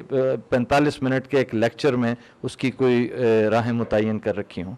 ہاں، میں کئی بار اس پر گفتگو کر چکا ہوں، بہت سی چیزیں ریکارڈ میں ہوں گی، لکھ بھی چکا ہوں بڑی تفصیل کے ساتھ، اور یہ تو ہے اصولی باتیں کرنا، میں نے اس پر بڑا کام کیا ہے، اور یہ اگر کوئی اچھا نظام تعلیم وجود میں آئے تو اس میں ایک طالب علم کی طرح بہت کچھ اپنے کام کی بنیاد پر خدمت کر سکتا ہوں، بتا سکتا ہوں کہ اس کو کیسے استوار کیا جا سکتا ہے۔ لیکن یہ خیال جو آپ کا ہے، یا خیال تو نہیں میں کہوں گا، الہام ہے کہ ارباب اقدار مجھ سے استفادہ کرنے کے لیے تیار ہے، میرا خیال یہ ہے کہ ابھی وہ دن نہیں آیا۔ تاریخ میں سعودی عرب غالباً واحد مثال ہے جہاں فائٹنگ فورسز اور دینی قوتیں جو ہیں وہ ایک سمت میں آگے بڑھیں اور انہوں نے کامیابی حاصل کی، جیسا کہ آپ نے فرمایا۔ بلکہ دینی قوتوں کا تو وہاں اس حد تک اثر تھا کہ غالباً شاہ فیصل سے پہلے تک جب سعود کو چینج کرنے کی ضرورت محسوس ہوئی تو انہوں نے بڑی ریزسٹنس دی، اور اس کے بعد انہوں نے کچھ ان کو کمزور بھی کیا تاکہ یہ بادشاہت میں پوری طرح ان کا عمل دخل نہ ہو جائے۔ تو وہاں اتنی مضبوط قوتیں ہیں، دینی قوتیں، بادشاہت کی ان کو سرپرستی حاصل ہے، وہاں یہ دینی علوم کیوں اس طرح نہیں پنپ پائے جس طرح کی ہماری خواہش ہے کہ وہ پنپیں، اور جیسے آپ نے حل بتایا ہے کہ یہ پنپیں۔ بات یہ ہے کہ اگر آپ سعودی عرب کی خصوصی مثال کو سامنے رکھیں تو محمد بن عبد الوہاب کی ایک تحریک تھی جو ریہ کے ایک چھوٹے سے قصبے سے اٹھی، اور پھر اس تحریک میں وہاں کے مقامی لوگ شریک ہوئے، اور اس میں بعد مقامی شیوخ بھی شریک ہو گئے۔ پھر شریف حسین کے خلاف آپ کو معلوم ہے کہ صرف اتنا ہی معاملہ نہیں تھا کہ کوئی تحریک اپنے پاؤں پر کھڑے ہو کے کام کر رہی تھی، بلکہ بہت سے بین الاقوامی معاملات اس میں زیر بحث آئے، کس طریقے سے ترکی اور عربوں کی کشمکش سے دوسری قوتوں نے بھی فائدہ اٹھایا اور وہاں ایک حکومت قائم ہو گئی۔ یہ ایک معاہدے کے نتیجے میں قائم ہوئی آل الشیخ میں اور خاندان عبدالعزیز بن سعود میں ایک معاہدہ ہے جس میں کچھ حدود قیود طے ہے۔ تو جو وہ مذہبی عنصر وہاں موجود تھا، اس مذہبی عنصر کے اندر کوئی ایسا نہیں تھا کہ ریفارمیشن ہوئی اور وہ پیدا ہوا ہے، بلکہ جو مذہبیت ہمارے ہاں ایک خاص طریقے کی موجود تھی وہی موجود رہی، اور جیسے ہی ایک ملوکیت قائم ہو گئی تو بلکہ اس کا دروازہ ہی بند ہو گیا کہ وہاں پر کوئی آواز اٹھائی جا سکتی ہے یا کوئی نئی دنیا پیدا کی جا سکتی ہے۔ دیکھیے بات یہ ہے کہ ڈیموکریسی جو ہے، ڈیموکریسی میں بڑے وسیع معنی میں استعمال کر رہا ہوں، ایک ڈیموکریٹک کلچر کے ساتھ سوسائٹی استوار کیجیے، اس کے بغیر آپ اس طرح کی ریفارمیشن کا تصور ہی نہیں کر سکتے۔ جس جگہ ملوکیت قائم ہوگی وہاں مذہب کو سیاست کے لیے استعمال کیا جائے گا، اس کی حقیقی خدمت جس کو کہتے ہیں، خدمت تو خیر وہی بہت کرتے ہیں، قرآن چھاپ کے تقسیم کرتے ہیں، آپ کے یہاں مسجدیں بناتے ہیں، بہت سے سینٹرز قائم کرتے ہیں، یہ ہوتا رہتا ہے، لیکن یہ کہ کوئی ایسی انقلابی چیز اس کے اندر پیدا کی جائے، اسے گوارا کر لیا جائے، یہ کسی طرح ممکن نہیں ہوتا، کیونکہ ملوکیت بنیادی طور پر ایک پولیس اسٹیٹ ہوتی ہے اور وہ اس کے لحاظ سے اپنا تحفظ بھی کرتی ہے۔ اس لیے مجھ سے بہت سے لوگ بحث کرتے ہیں اس معاملے میں کہ جی آپ کے خیال میں پاکستان کو ایک سیکولر سٹیٹ ہونا چاہیے یا اس کو اسلامک سٹیٹ ہونا چاہیے، میں یہ کہتا ہوں اس کو ایک ڈیموکریٹک سٹیٹ ہونا چاہیے، آخری درجے کی جمہوری ریاست، اس کا منطقی نتیجہ جو ہے وہ انشاءاللہ اسلام ہی کے حق میں نکلے۔ بات کی ہے آج اور اپنے موضوع کے ساتھ پورا انصاف کیا ہے، اور میرا نہیں خیال کہ کوئی آپ نے کوئی سوال اس میں کوئی ایسا چھوڑا ہو جس کی پوچھنے کی ضرورت ہو، لیکن جیسے کہ میں آپ کی تائید کرنا چاہوں گا کہ حقیقت یہ ہے کہ یہ ایک یونیورسل اصول ہے سروائیول آف دا فٹسٹ، کہ جو فٹ ہوگا وہی سروائیو کرے گا. یہ بالکل آپ کی بات ٹھیک ہے، اور یہ بھی میں ایگری کرتا ہوں کہ ہم پاکستان کے اندر اپنے جو اندرونی مسائل ہیں یا اندرونی بیماریاں ہیں اس کی طرف ہم توجہ نہیں دیتے، اور تعمیر کی طرف نہیں آ رہے، ریئیکشن کی طرف ہم زیادہ جاتے ہیں، تعمیر کی طرف نہیں جاتے. یہ بالکل آپ نے صحیح ڈائیگنوز کیا ہے، جو ہماری اس وقت مسلم سوسائٹی کا جو اصل بیماری ہے اس کی طرف آپ نے نشاندہی کی ہے. میں صرف آپ سے یہ پوچھنا چاہتا ہوں کہ کیا عالم اسلام میں کوئی ایسا ادارہ ہے، کوئی ایسا فورم پاکستان کے اندر یا کسی دوسرے مسلمان ملک کے اندر جس کو عالم اسلام کی جو نوجوان نسل ہے اس سے وہ متاثر ہو کے اس کو وہ فالو کر سکے؟ کہ آپ سمجھتے ہیں کوئی ایسا ادارہ کام کر رہا ہے؟ ایسے بہت سے ادارے، بہت سی تحریکیں، بہت سی تنظیمیں پچھلی 2 صدیوں میں قائم ہوئیں جو لوگوں کو متاثر کرنے میں کامیاب ہوئیں. ان کے پیچھے بہت لوگ گئے، لیکن انہوں نے اپنے سارے لائے عمل کی بنیاد 2 چیزوں پر رکھی. ایک اس چیز کے اوپر رکھی ہے کہ مغرب ہمارے ساتھ ظلم کر رہا ہے، ناانصافی ہم پر مسلط کر دی گئی ہے، ہمیں اس کے خلاف جدوجہد کرنی ہے، اور یہ جدوجہد ہم جہاد کے میدان میں اگر اتر کر کریں گے تو ہمیں کامیابی حاصل ہو جائے گی. چنانچہ آپ یہ دیکھیے کہ مراکش سے لے کے انڈونیشیا تک ایسے بہت سے لوگ ہیں جنہوں نے اسی لائے عمل کے مطابق جدوجہد کی. اس سے جو دانش پیدا ہوئی ہے، جو صحافت پیدا ہوئی ہے، جو قلم پیدا ہوا ہے، وہ آپ اس کو پڑھیں. آپ کے اخباروں میں بھی ہے، میں عرب کے اخبارات کو بھی دیکھ کے آپ کو بتا سکتا ہوں، آپ کے جو دوسرے ممالک کے اخبارات ہیں ان میں بھی ہر جگہ کے اوپر معلوم ہوتا ہے کہ کچھ چند خاص الفاظ ہیں: غیرت، حمیت، مسلمانوں کے ساتھ بے انصافی ہو گئی، ظلم ہو گیا. یہ ایک خاص احتجاجی نوعیت کا مزاج ہے جس کے ساتھ ہمارا دانشور، ہمارا صحافی، ہمارا لیڈر کلام کرتا ہے. تعمیر کی دعوت اور تعمیر کا پیغام اور تعمیر کا لائے عمل، یہ آپ اوپر سے لے کے نیچے تک دے لیں. تنظیمیں بہت ہیں اور لوگ بھی متاثر ہوئے ہیں، یہ ہے ہی نہیں سرے سے. یہ مسئلہ نہیں ہے ہمارا اصل میں. اب اس کا نتیجہ کیا نکلتا ہے؟ رد عمل کی نفسیات میں ہوتا یہ ہے کہ آپ کچھ تو خود جلتے بھنتے ہیں، کچھ اپنے غصے کا اظہار کرتے ہیں، کچھ سڑک پر آ کر لوگوں کا مال لوٹ لیتے ہیں. اس کے علاوہ کوئی نتیجہ نہیں نکلتا. چنانچہ آپ نے دیکھا ہوگا کہ وہ ایک صاحب نے مجھ سے ایک مرتبہ سوال کیا. اس نے کہا جی کہ بات یہ ہے کہ یہ چند ہزار لوگ ہیں کہ جو بم باندھ کے اس وقت لڑائی چھیڑے ہوئے ہیں عالم اسلام کی طرف سے. میں نے کہا نہیں، ایسا نہیں. یہ لوگ تو چند ہزار ہی ہیں، لیکن آپ ریفرینڈم کرا کے دیکھ لیں، باقی سب کے سب لوگ ان کے ہر بم چلنے پر دل سے خوش ہوتے ہیں. یعنی بڑی ان کو اطمینان حاصل ہوتا ہے کہ یہ اصل میں بڑا مارکا ہے جو ہم نے کر لیا. کبھی کرا کے دیکھ لیں، آپ کو اندازہ ہو جائے گا. اور اگر کبھی کسی موقع کے اوپر آپ دیکھیں بھی کہ ذرا لوگ تھوڑے پیچھے ہٹ رہے ہیں اور پھر کوئی ایسا واقعہ ہو جائے کہ جس میں لگے کچھ پسپائی دوسرے کو ہو رہی ہے، تو فوراً آپ کے سارے دانشور جو نکل کے سامنے دیکھا ہم نے مارکا مار لیا. لیکن نتیجہ کیا ہے؟ نتیجہ دیکھیے، پچھلی 2 صدیوں کے دوران میں یعنی ٹیپو سلطان کو شکست ہوئی، سراج الدولہ کو شکست ہوئی، 1857 کی جنگ آزادی میں شکست ہوئی، انور پاشا کو شکست ہوئی، عبد الکریم ریفی کو شکست ہوئی، آپ کے ہم ملا عمر کو شکست ہوئی، صدام حسین کو شکست ہوئی، اس سے پہلے سید احمد شہید کو شکست ہوئی. ہم نے کبھی اس کا جائزہ نہیں لیا. اخلاقی لحاظ سے ہم اتنے پست ہو چکے ہوئے ہیں کہ یہ حقیقت ہے کہ جب جنگ کی نفسیات میں جیسے آدمی ہوتا ہے، اس میں ہر قانون کو آپ توڑ دیں، ہر قاعدے کو پامال کر دیں، اسلام کی حرمت پامال کر ڈالیں. لوگ یہ کہتے ہیں کیا کریں جی، اس وقت لوگ عاجز آئے ہوئے ہیں، اس وقت وہ یہی کریں گے. میں ہمیشہ یہ پوچھتا ہوں کہ اچھا اگر عاجز آنے کے بعد مذہبی اقدار اور اخلاقیات ختم ہو جاتی ہیں تو پھر اسی کا ہمیں علمبردار اور دعوے دار بن کے نکلنا چاہیے. ہو سکتا ہے کوئی دوسری قوم اسی بنیاد کے اوپر کوئی دوسرا فلسفہ بیان کر دے. تو ہمارے ہاں ایک بڑی صورتحال یہ ہے کہ ہماری لیڈرشپ اس طرح کا کام کرنے کے لیے تیاری نہیں ہے. اور یہ مزاج پہ آج نہیں بنا. یعنی کبھی آپ اس پہ غور کریں کتنی بڑا مغل امپائر ہے، 3-4 صدیوں کی ایک پوری تاریخ آپ کے پیچھے چھوڑ کے گیا ہے. آپ اس کے باقیات و آثار کا مطالعہ کریں، مقبرے اور مسجدیں، کوئی رصد گاہ، کوئی تعلیمی ادارہ، کوئی اعلیٰ درجے کی غیر معمولی لائبریری. تو جب آپ کی میراث یہی ہے، اور اس میراث کو بڑی تقویت دی ہے عثمانیوں نے، یعنی ان سے پہلے تک عباسیوں کے ہاں بھی، اور اسی طریقے سے بنو امیہ کی جو سلطنت اسپین میں قائم ہوئی اس کا مزاج علمی تھا، فکری تھا. اس میں بیت الحکمت قائم ہوئے، تراجم ہوئے، یونانی علوم کو ہم نے دنیا تک منتقل کیا، اس میں سائنس کی سرپرستی ہوئی، بہت سی ایجادات ہوئیں. یعنی وہ مزاج بالکل الگ تھا، یہ مزاج بالکل الگ تھا. اس میں اگر کوئی ترقی ہوئی تو یا فنون لطیفہ کو ہوئی، اور یا پھر اس طرح کی مقبرے اور مسجدیں اور اس طرح کی چیزیں بنی. اور آج آپ وہی دکھانے کی پوزیشن میں، اور تو کوئی چیز آپ کے پاس موجود نہیں ہے. بالکل ایسے لگتا ہے کہ جیسے یہی ذہنیت بعد کی پیدا ہونے والی لیڈرشپ میں منتقل ہو گئی ہے،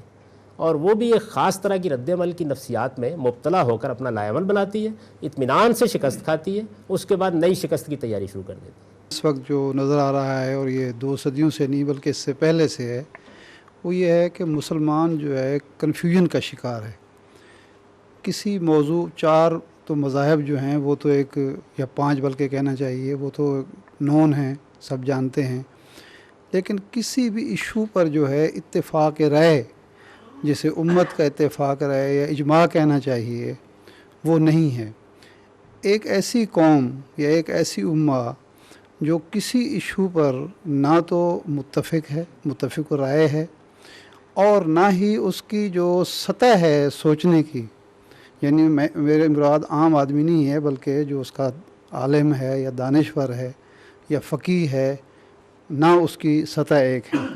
تو اب غیر سے مقابلہ یا مقابلہ نہیں کہنا چاہیے، دوسری تہذیب پر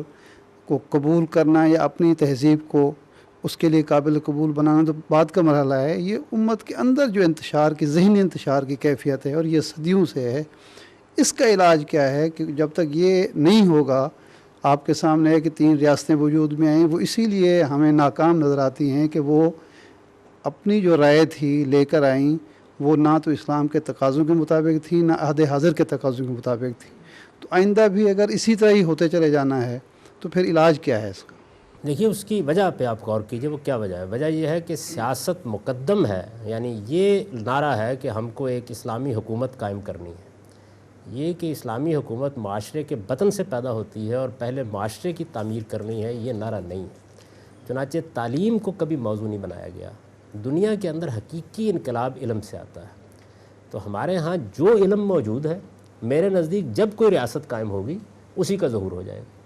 مولانا مودودی صاحب مرحوم زندہ تھے اس وقت جب ایران میں انقلاب آیا. ان کے ساتھ ایک نشست میں بیٹھے ہوئے ایسی گفتگو ہو رہی تھی، تو انہوں نے کہا خمینی صاحب جو تبدیلی لا رہے ہیں یا جس طرح کی صورت ہو رہی ہے، اس سے بڑی توقعات ہیں. تو میں نے ان کی خدمت میں عرض کیا جی کہ میں ایک طالب علم ہوں، شیعہ علم میں ابھی تک جو کچھ بھی ان کا علم ہے اس میں کوئی ایسی بنیاد نہیں دیکھ رہا کہ جس سے کوئی نئی دنیا وجود میں آ جائے گی. دیوبندی علم اسی جگہ کھڑا ہے جس طرح وہ ہے. یعنی آپ دیکھیے کمپیوٹر میں اور دوسری زبان سیکھ لینے سے اسے کچھ نہیں ہوتا. آپ کے اپنے علم کے اندر کیا یہ چیز پیدا ہوئی؟ آپ کو جو چیز وحدت فکر دے سکتی تھی، جو بے شمار اختلافات کے اندر ایک سررشتہ دے سکتی تھی، وہ قرآن مجید تھا. میری بات شاید گراں گزرے لیکن میں عرض کرتا ہوں کہ پچھلی 12 صدیوں سے کم و بیش قرآن نہ آپ کے علم کا محور ہے نہ آپ کے عمل کا محور ہے. اسی لیے میں نے عرض کیا تھا کہ ہمیں اصل میں مذہب میں ریفارمیشن کوئی ضرورت نہیں، وہ تو ہمارے پاس موجود ہے اللہ کا دین. ہمیں ضرورت اس بات کی ہے کہ ہم اپنے علم کی بنیاد قرآن مجید کو بنائیں. اس وقت میں نے عرض کیا اسی لیے کہ 13,000 کے قریب مدارس آپ کہتے ہیں کہ موجود ہیں. ان میں اچھے مدارس آپ دیکھ لیں 100 200 500 ہوں گے. ان کے نصاب تعلیم کا جائزہ لے کر دیکھیں تو اندازہ ہو جائے گا کہ آپ کیا پیدا کر رہے ہیں. تو جو آپ پیدا کر رہے ہیں وہی ہوگا. اس لیے میں اس جانب توجہ دلانے کی جسارت کر رہا ہوں کہ سیاست اصل میں کیا چیز ہوتی ہے. سیاست موجود حقائق کو رونما کرنے کا نام ہے. اس میں نئے حقائق پیدا نہیں کیے جا سکتے. نئے حقائق ہمیشہ علم اور تعلیمی انقلاب سے پیدا ہوتے ہیں. تو جب بھی کوئی ریاست قائم ہو، پاکستان میں قائم کر کے دیکھ دیجئے، پاکستانی معاشرے کا ظہور ہو جائے گا. ایران میں قائم کر کے دیکھیے، ایرانی معاشرے کا ظہور ہو جائے گا. یعنی جو آپ نے سوسائٹی میں علمی بنیاد قائم کر رکھی ہوئی ہے اس کا ظہور ہو جائے گا. تو یہ جو آپ کو اتنا افتراق اور اتنا تشدد اور اتنا اختلاف نظر آتا ہے اور معلوم ہوتا ہے کہ یہ چیز نہیں ہے، اس کی وجہ یہ ہے کہ آپ کے مذہبی علم کی بنیاد اس کتاب پر نہیں رہی جو اصل میں اختلافات کو دور کر سکتی تھی، جو اس کی بنیاد بن سکتی تھی. وہ جو کچھ بھی 3 صدیوں میں ہو گیا تھا اس کو آپ نے آگے بڑھایا. اب اس کے بعد اصل میں آپ کے یہاں حنفی مدرسے ہیں، شافعی مدرسے ہیں، آپ کے یہاں اہل حدیث مدرسے ہیں. اسلامی مدرسہ کوئی بھی نہیں. جس طرح شاید ہی کوئی مسلمانوں کی مسجد آپ کو نظر آئے، یا مسجد دیوبندی ہوگی یا بریلوی ہوگی یا اہل حدیث ہوگی. تو یہ چیز ہے جس نے خرابی پیدا کی ہے. اگر آپ اپنی تعلیم کو ریفارم کریں اور بالخصوص مذہبی تعلیم کو، اور اس کا محور قرآن مجید کو بنا دیں، اور تعلیم کو آپ آبجیکٹو کریں جس طرح کہ دنیا نے اس کو کیا ہے. یعنی تعلیم ہمارے ہاں تبلیغ ہے. آپ کسی دینی مدرسے میں چلے جائیں تو آپ کو یہ اندازہ ہوگا کہ پہلے دن سے لے کے آخری دن تک، میں تو چونکہ پڑھا ہوں اس میں جانتا ہوں میں اس سب کچھ کو، وہ تبلیغ ہے، اصل میں تعلیم نہیں ہے. دونوں میں بڑا فرق ہوتا ہے. تبلیغ میں آپ کے پاس ایک مقدمہ ہوتا ہے جس کو آپ دوسرے کے ذہن میں اتارنا چاہتے ہیں، اس کو آپ حق سمجھتے ہیں. تعلیم میں آپ شعور کو بلند کرتے ہیں، فہم و فکر کو آمیز کرتے ہیں، اس کو مہمیز دے کر آپ یہ چاہتے ہیں کہ چیزوں کو سمجھا جائے. تبلیغ یہ ہے کہ میں نے آپ سے یہ کہا کہ دیکھیے جناب بات یہ ہے کہ نماز میں رفع یدین کرنا چاہیے، اور آپ پہ پورا زور ڈال دیا کہ یہی حق ہے. اور تعلیم یہ ہے کہ میں آپ کے بتاؤں کہ اس معاملے میں رسالت میں آپ صلی اللہ علیہ وسلم نے یہ کیا ہے، یہ اختلافات ہیں، ان اختلافات کے وجوہ یہ ہیں، اہل علم اس کو اس طرح دیکھتے ہیں، آپ ایجوکیٹ ہو جائیں گے. اس کے بعد مسئلے کی نوعیت بدل جائے گی. جیسے یہ ہو جائے گا تو آپ دیکھیں گے نتائج بھی وہی نکلیں گے. اس وقت صورتحال یہ ہے کہ گھوڑے کے آگے چونکہ ہم گاڑی باندھتے ہیں اور ہم نے اپنی قوم کی تعمیر اور اس کے علم کی اصلاح کے بجائے اس کو موضوع بنا لیا اپنی ساری توجہات کا کہ سیاسی تبدیلی لائی جائے, حکومت پہ قبضہ کیا جائے. تو سیاسی تبدیلی تو موجود حقائق سے آئے گی, نئے حقائق سے کبھی نہیں آتی.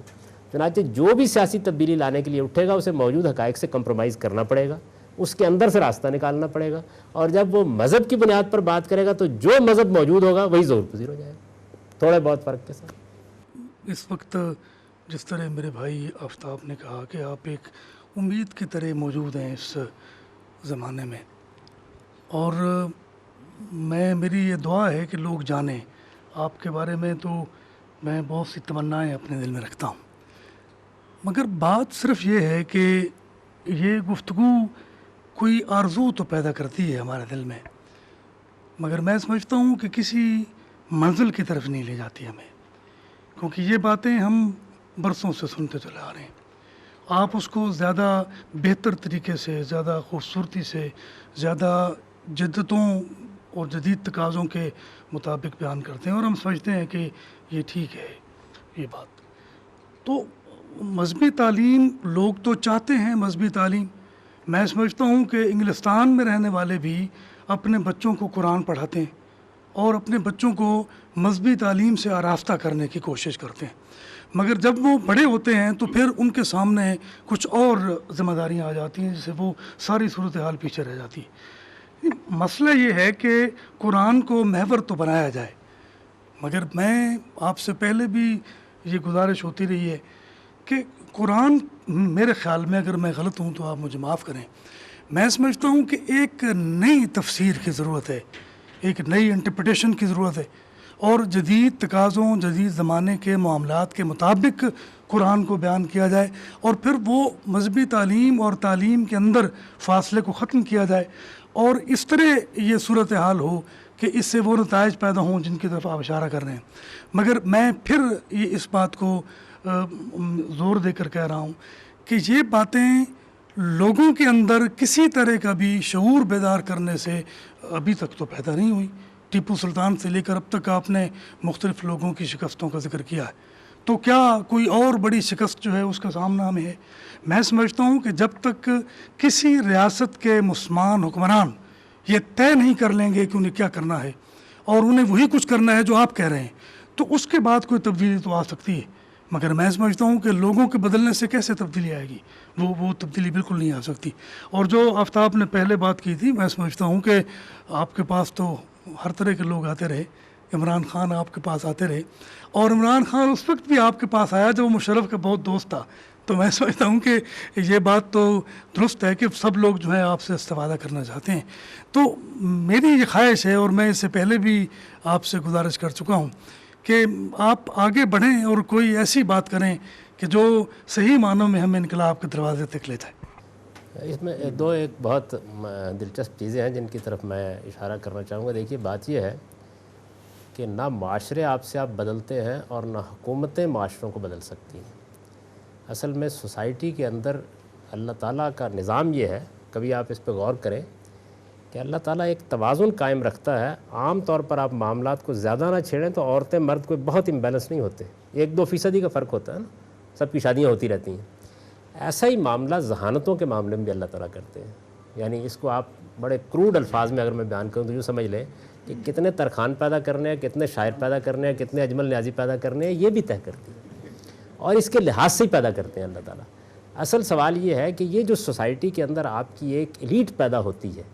دانش میں, فکر میں, مذہب میں, یہ کیا کرتی ہے؟ میرے نزدیک قومیں یہاں سے بنتی اور بگڑتی ہیں. یہ جو پچھلی 2 صدیوں کے دوران میں یہ جو آپ کی ایلیٹ ہے,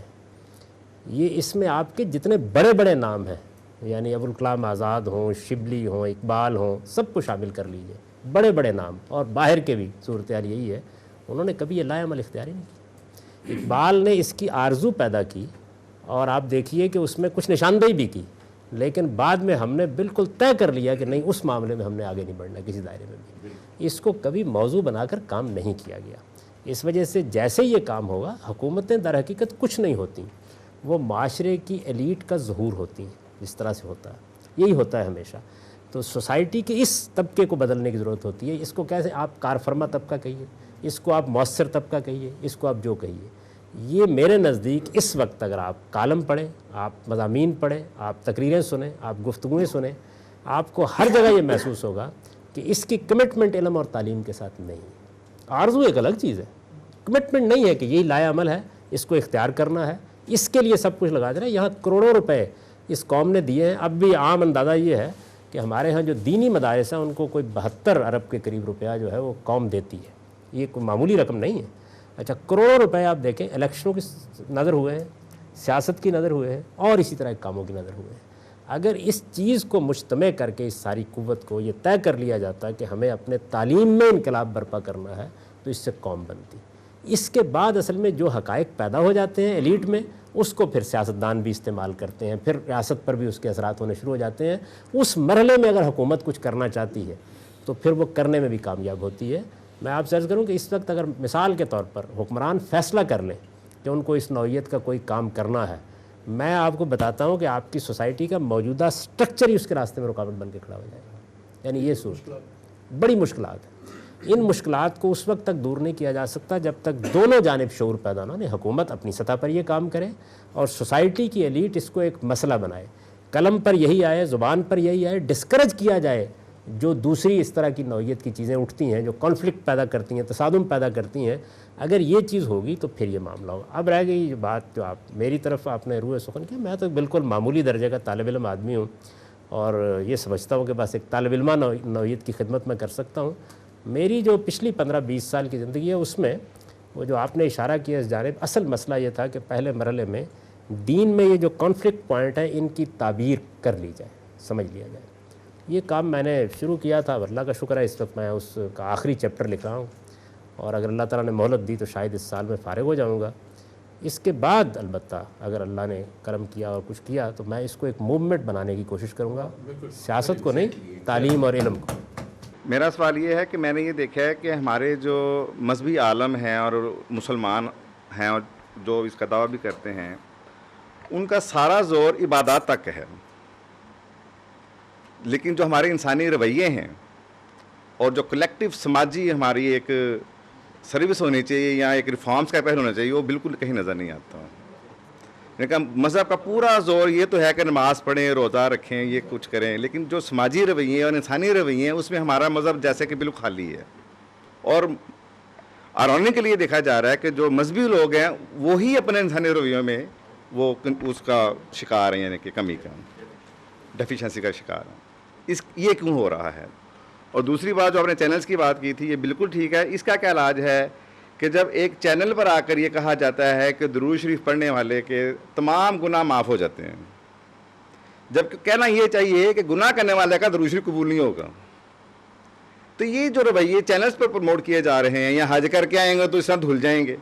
یا یوں ہو جائے گا, یہ ملاوٹ کرنے والا کوئی مطلب گناہ گار ہوتا چاہے جتنے مرضی درود شریف پڑھ لے. یہ انسانی سماجی رویوں پر مذہب کی تحریکیں کیوں نہیں زور ڈال رہی ہیں, صرف عبادات پر کیوں زور دیا جا رہا ہے؟ دیکھیے جی, میں تو اس کے بارے میں اپنا نقطہ نظر آپ کی خدمت میں عرض کر چکا ہوں کہ ہماری مذہبی تعلیم بہت ناقص ہے. یہ آپ نے عنایت فرمائی ہے کہ یہ کہا ہے کہ وہ عبادات کے بارے میں بھی کہتے ہیں, ان کے بارے میں بھی نہیں کہتے. کبھی آپ جا کر دیکھیں جن چیزوں کو موضوع انہوں نے بنایا ہوتا ہے اس کا نہ کوئی خدا سے تعلق ہوتا ہے نہ انسانوں سے تعلق ہوتا ہے. اور یہ ذہنیت جس کی طرف آپ نے اشارہ کیا, بدقسمتی سے پوری قوم میں سرایت کر گئی. اس کا ایک میں دلچسپ واقعہ آپ کو سناؤں, نام لینا مناسب نہیں. ایک مسجد کے خطیب, عالم, اچھے لیکن کاروباری آدمی تھے. تو مسجد میں ان کے ساتھ نماز پڑھنے کے لیے گیا. تو یہ حقیقت ہے کہ انہوں نے بہت اچھی نماز پڑھی, اور صرف یہی نہیں کہ جو نماز جماعت ہو چکی تھی, فرض اپنے طور پر پڑھے, بلکہ سنن نوافل بڑے اہتمام سے پڑھے. تو میں نے ایسی انہیں داد دینے کے لیے کہا, میں نے کہا آپ نے بہت اچھی نماز پڑھی. کہنے لگا دیکھیں کاروبار میں اونچ نیچ ہو جاتی ہے تو پھر ذرا اچھی نماز پڑھتے ہیں. تو یہ اصل میں ذہنیت ہے. یعنی لوگوں کو یہ معلوم نہیں ہے کہ ہمارے دین میں اس طرح کے معاملات, یہ جو اخلاقی معاملات ہیں یا معاملات کی جو چیزیں ہیں, ان کی اہمیت کس درجے میں ہے. اس کو کبھی موضوع نہیں بنایا گیا. آپ کی پچھلی مذہبی تاریخ میں آپ یہ دیکھیں کہ اس سے کوئی خاص اہمیت اس کو دی نہیں جاتی سرے سے. آپ کو کم تولنا کتنا بڑا جرم ہے, ملاوٹ کرنا کتنا بڑا جرم ہے, دھوکہ دینا کتنا بڑا جرم ہے, خیانت کرنا کتنا بڑا جرم ہے. بلکہ اس جو سیاسی مذہبیت ہے اس نے تو ایک نیا تصور پیدا کیا کہ مذہبی مقاصد کے لیے آپ دین کے اصولوں کو پامال کر دیں تو یہ بھی جائز ہے۔ اس میں ظاہر ہے کہ اخلاقی رویہ آہستہ آہستہ ختم ہو جاتے ہیں۔ تو یہ چیز تربیت کا موضوع ہی نہیں ہے، تعلیم کا موضوع نہیں ہے، اس لیے آپ یہ دیکھتے ہیں کہ پھر اسی طرح کی باتیں ہوتی ہیں۔ باقی جو آپ نے کہا ہے چینل کے اوپر، تو میں نے آپ سے عرض کیا کہ چینل والے کیا کریں، جو مذہبی عالم آپ نے پیدا کیا ہے وہی آئے گا نا وہاں پہ، یعنی وہ کہاں سے لائیں؟ آپ مجھے بتائیں کہ اگر وہ ڈرامہ کوئی نشر کرنا چاہیں تو کیا وہاں بیٹھ کر اسٹوڈیوز میں اداکار پیدا کر لیں؟ تو سوسائٹی پیدا کرے گی نا۔ تو اسی طرح مذہب میں اگر یہی باتیں بتانے والے، اصل میں یہ آپ کو چینل پر اب نظر آ رہے ہیں، پہلے مسجدوں میں بتا رہے تھے، گلیوں میں بتا رہے تھے۔ ایک استخارہ جو ہے وہ ایک گلی میں ہو رہا تھا، اور میں آپ کو بتاتا ہوں کہ میں اتفاق سے کراچی میں میرے جو ایک بڑے لڑکپن کے دوست ہیں جن کے یہاں میں عام طور پر ٹھہرتا ہوں، یہ انہی کی گلی میں ہوتا ہے، قریب میں ہے بالکل، وہاں بہادر آباد میں۔ تو وہاں پر بھی میں دیکھتا ہوں کہ اسی طرح قطاریں لگی ہوئی ہوتی ہیں۔ تو ظاہر ہے جب مقبولیت کا یہ عالم ہے تو وہ چینل پر بھی آ کر جائے گا۔ جو کچھ ہوتا ہے اصل میں اس کا ظہور ہوتا ہے، ذریعہ ابلاغ نیا آدمی نہیں پیدا کرے گا، پیدا ہوئے آدمی کے لیے مواقع فراہم کرے گا۔ سب سے پہلی بات تو یہ ہے جی کہ ویسٹ کی جو ترقی یا تعمیر ہوئی ہے بلا شبہ وہ سائنسی معاملات میں یا ان معاملات میں وہ ہم سے بہت آگے گئے ہیں۔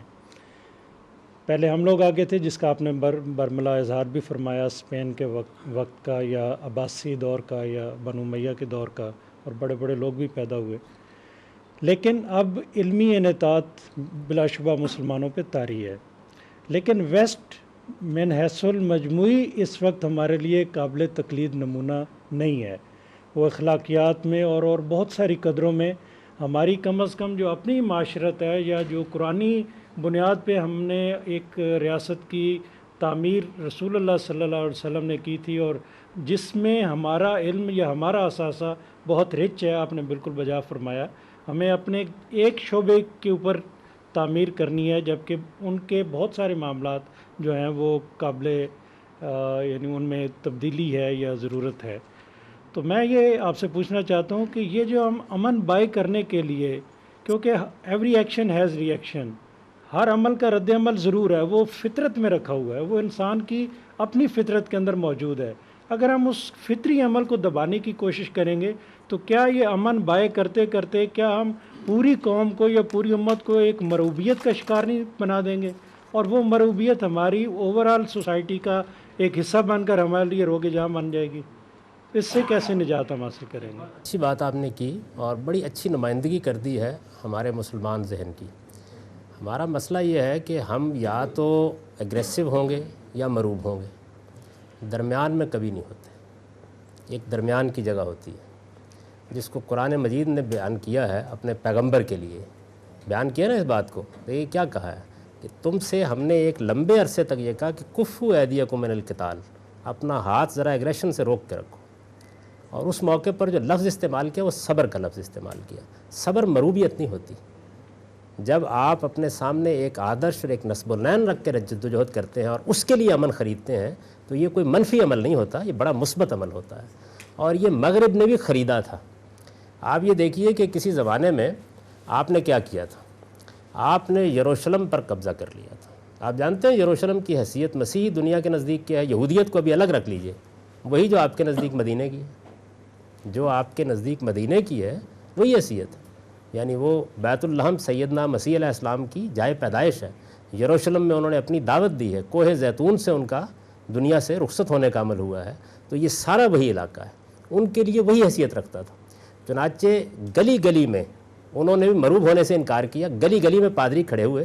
اور انہوں نے اس درجے میں لوگوں کو آمادہ کیا، جنگ پہ آمادہ کیا کہ بڑے بڑے نائٹس اور دوسرے لوگ جو تھے وہ ٹاٹ پہن کے نکلے۔ صلیبی جنگیں ایسی وجود میں نہیں آ گئی تھی۔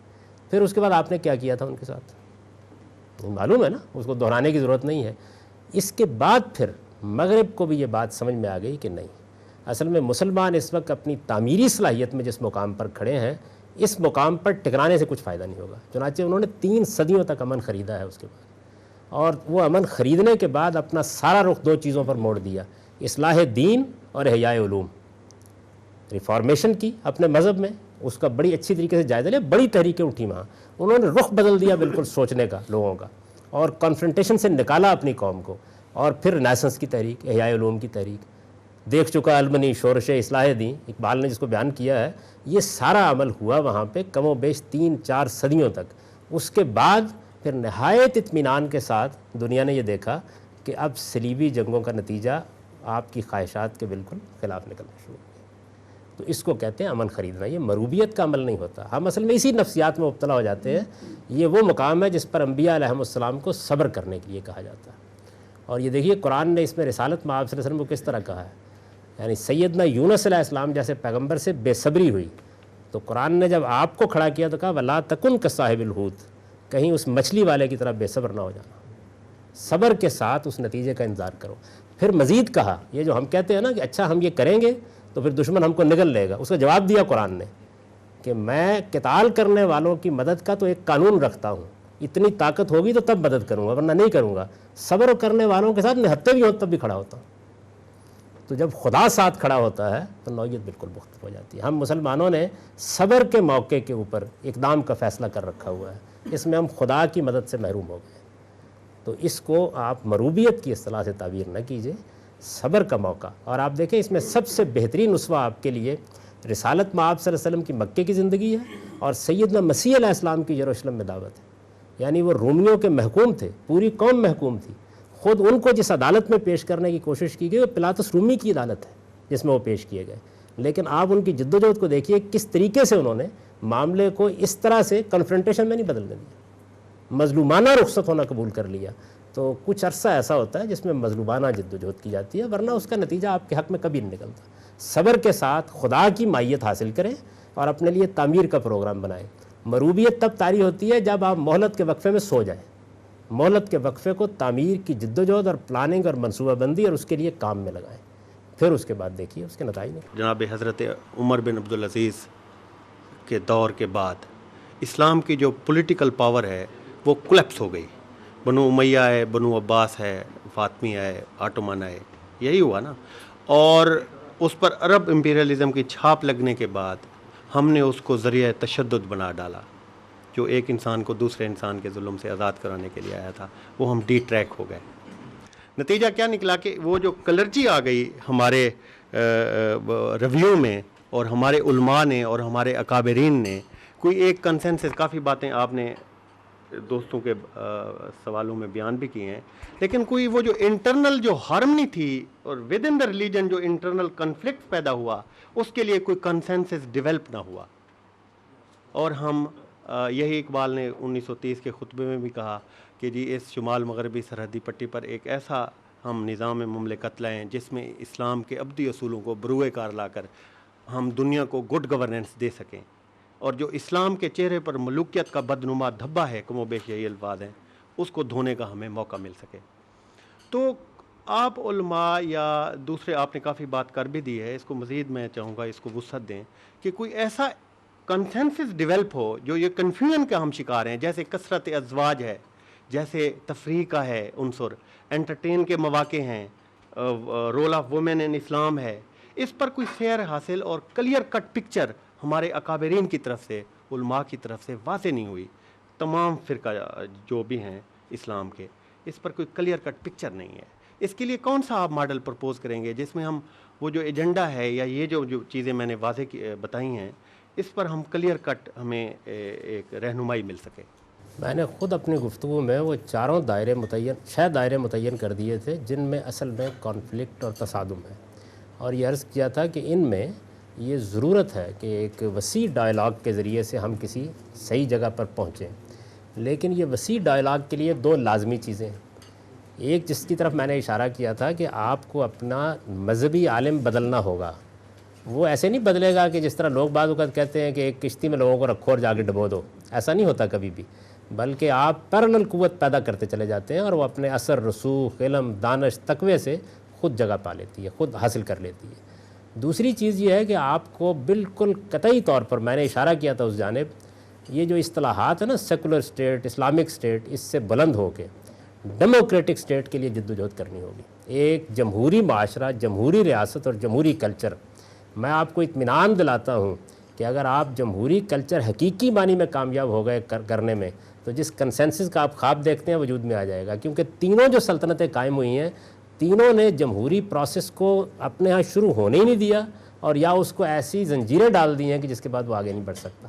مسلمانوں کو جب آپ مسلمانوں پر اعتماد کریں گے اور موقع دیں گے کہ وہ دین کی تعبیر کا انتخاب کریں، تو میرا اپنا احساس یہ ہے کہ بہتر انتخاب ہوگا۔ آپ اس کا تجربہ کر کے دیکھ لیجیے، بہتر انتخاب ہوگا۔ مسلمان عوام کی ذہانت پر اعتماد کریں،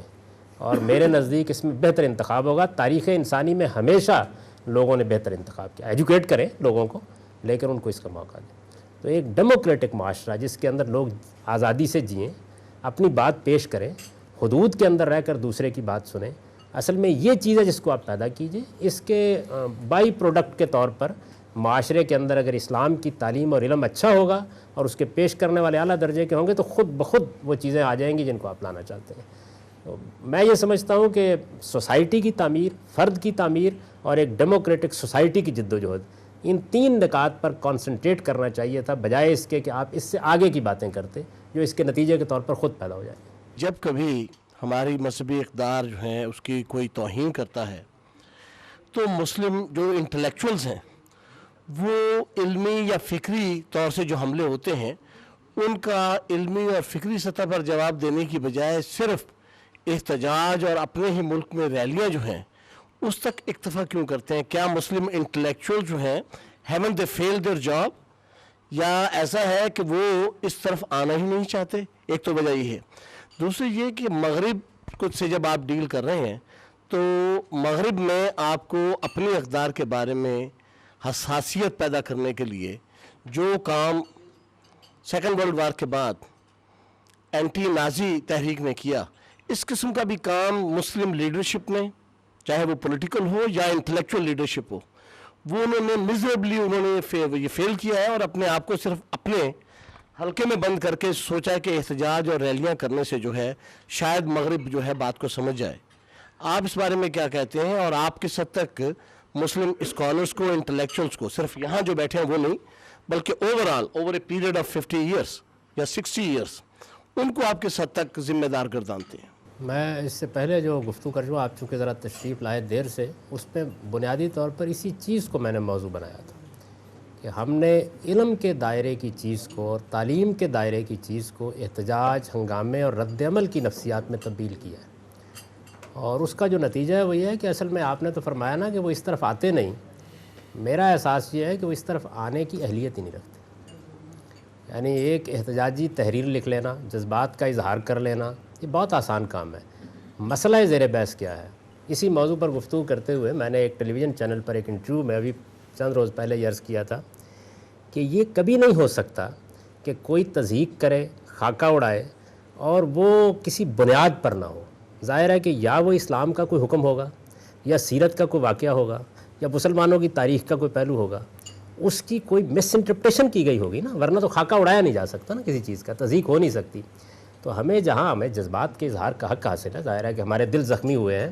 لیکن اس کے ساتھ ایک بڑا کام یہ ہے کہ ہم اس معاملے کو سمجھنے کی کوشش کریں وہ کیا ہے، اور علمی طریقے سے اس کی وضاحت کریں،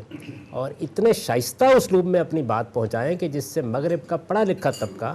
آپ کی حمایت میں آ کر کھڑا ہو جائے۔ یعنی میرے نزدیک کسی قوم کے بارے میں بحثیت مجموعی کبھی رائے نہیں قائم کرنی چاہیے، انسان زندہ موجود ہوتا ہے، آپ اس زندہ انسان کو اگر مخاطب کرتے ہیں تو حیرت انگیز طریقے سے اس کے اندر آپ کے حامی، آپ کی بات کرنے والے، سمجھنے والے نکل آتے ہیں۔ رد عمل کی نفسیات کا یہ نقصان ہوتا ہے، یہ بالکل ایسے ہی ہے کہ ایک چودھری نے آ کے آپ کو گالیاں دیں، اس نے تھپڑ مارے، اس نے سب کام کیا، اب یہ ہے کہ آپ اپنا مقدمہ صبر کے ساتھ اور استقامت کے ساتھ پیش کرنے کے بجائے آپ نے آگے سے اس کے گھر کے شیشے توڑ دیے، زیر بحث مسئلہ یہ ہو جاتا ہے کہ شیشے توڑے گئے کیونکہ دوسرا طاقتور ہوتا ہے۔ تو مسلمانوں کا مسئلہ بھی یہ ہے کہ وہ اس احتجاجی نفسیات کے نتیجے میں اصل مسئلے کو چھوڑ دیتے ہیں۔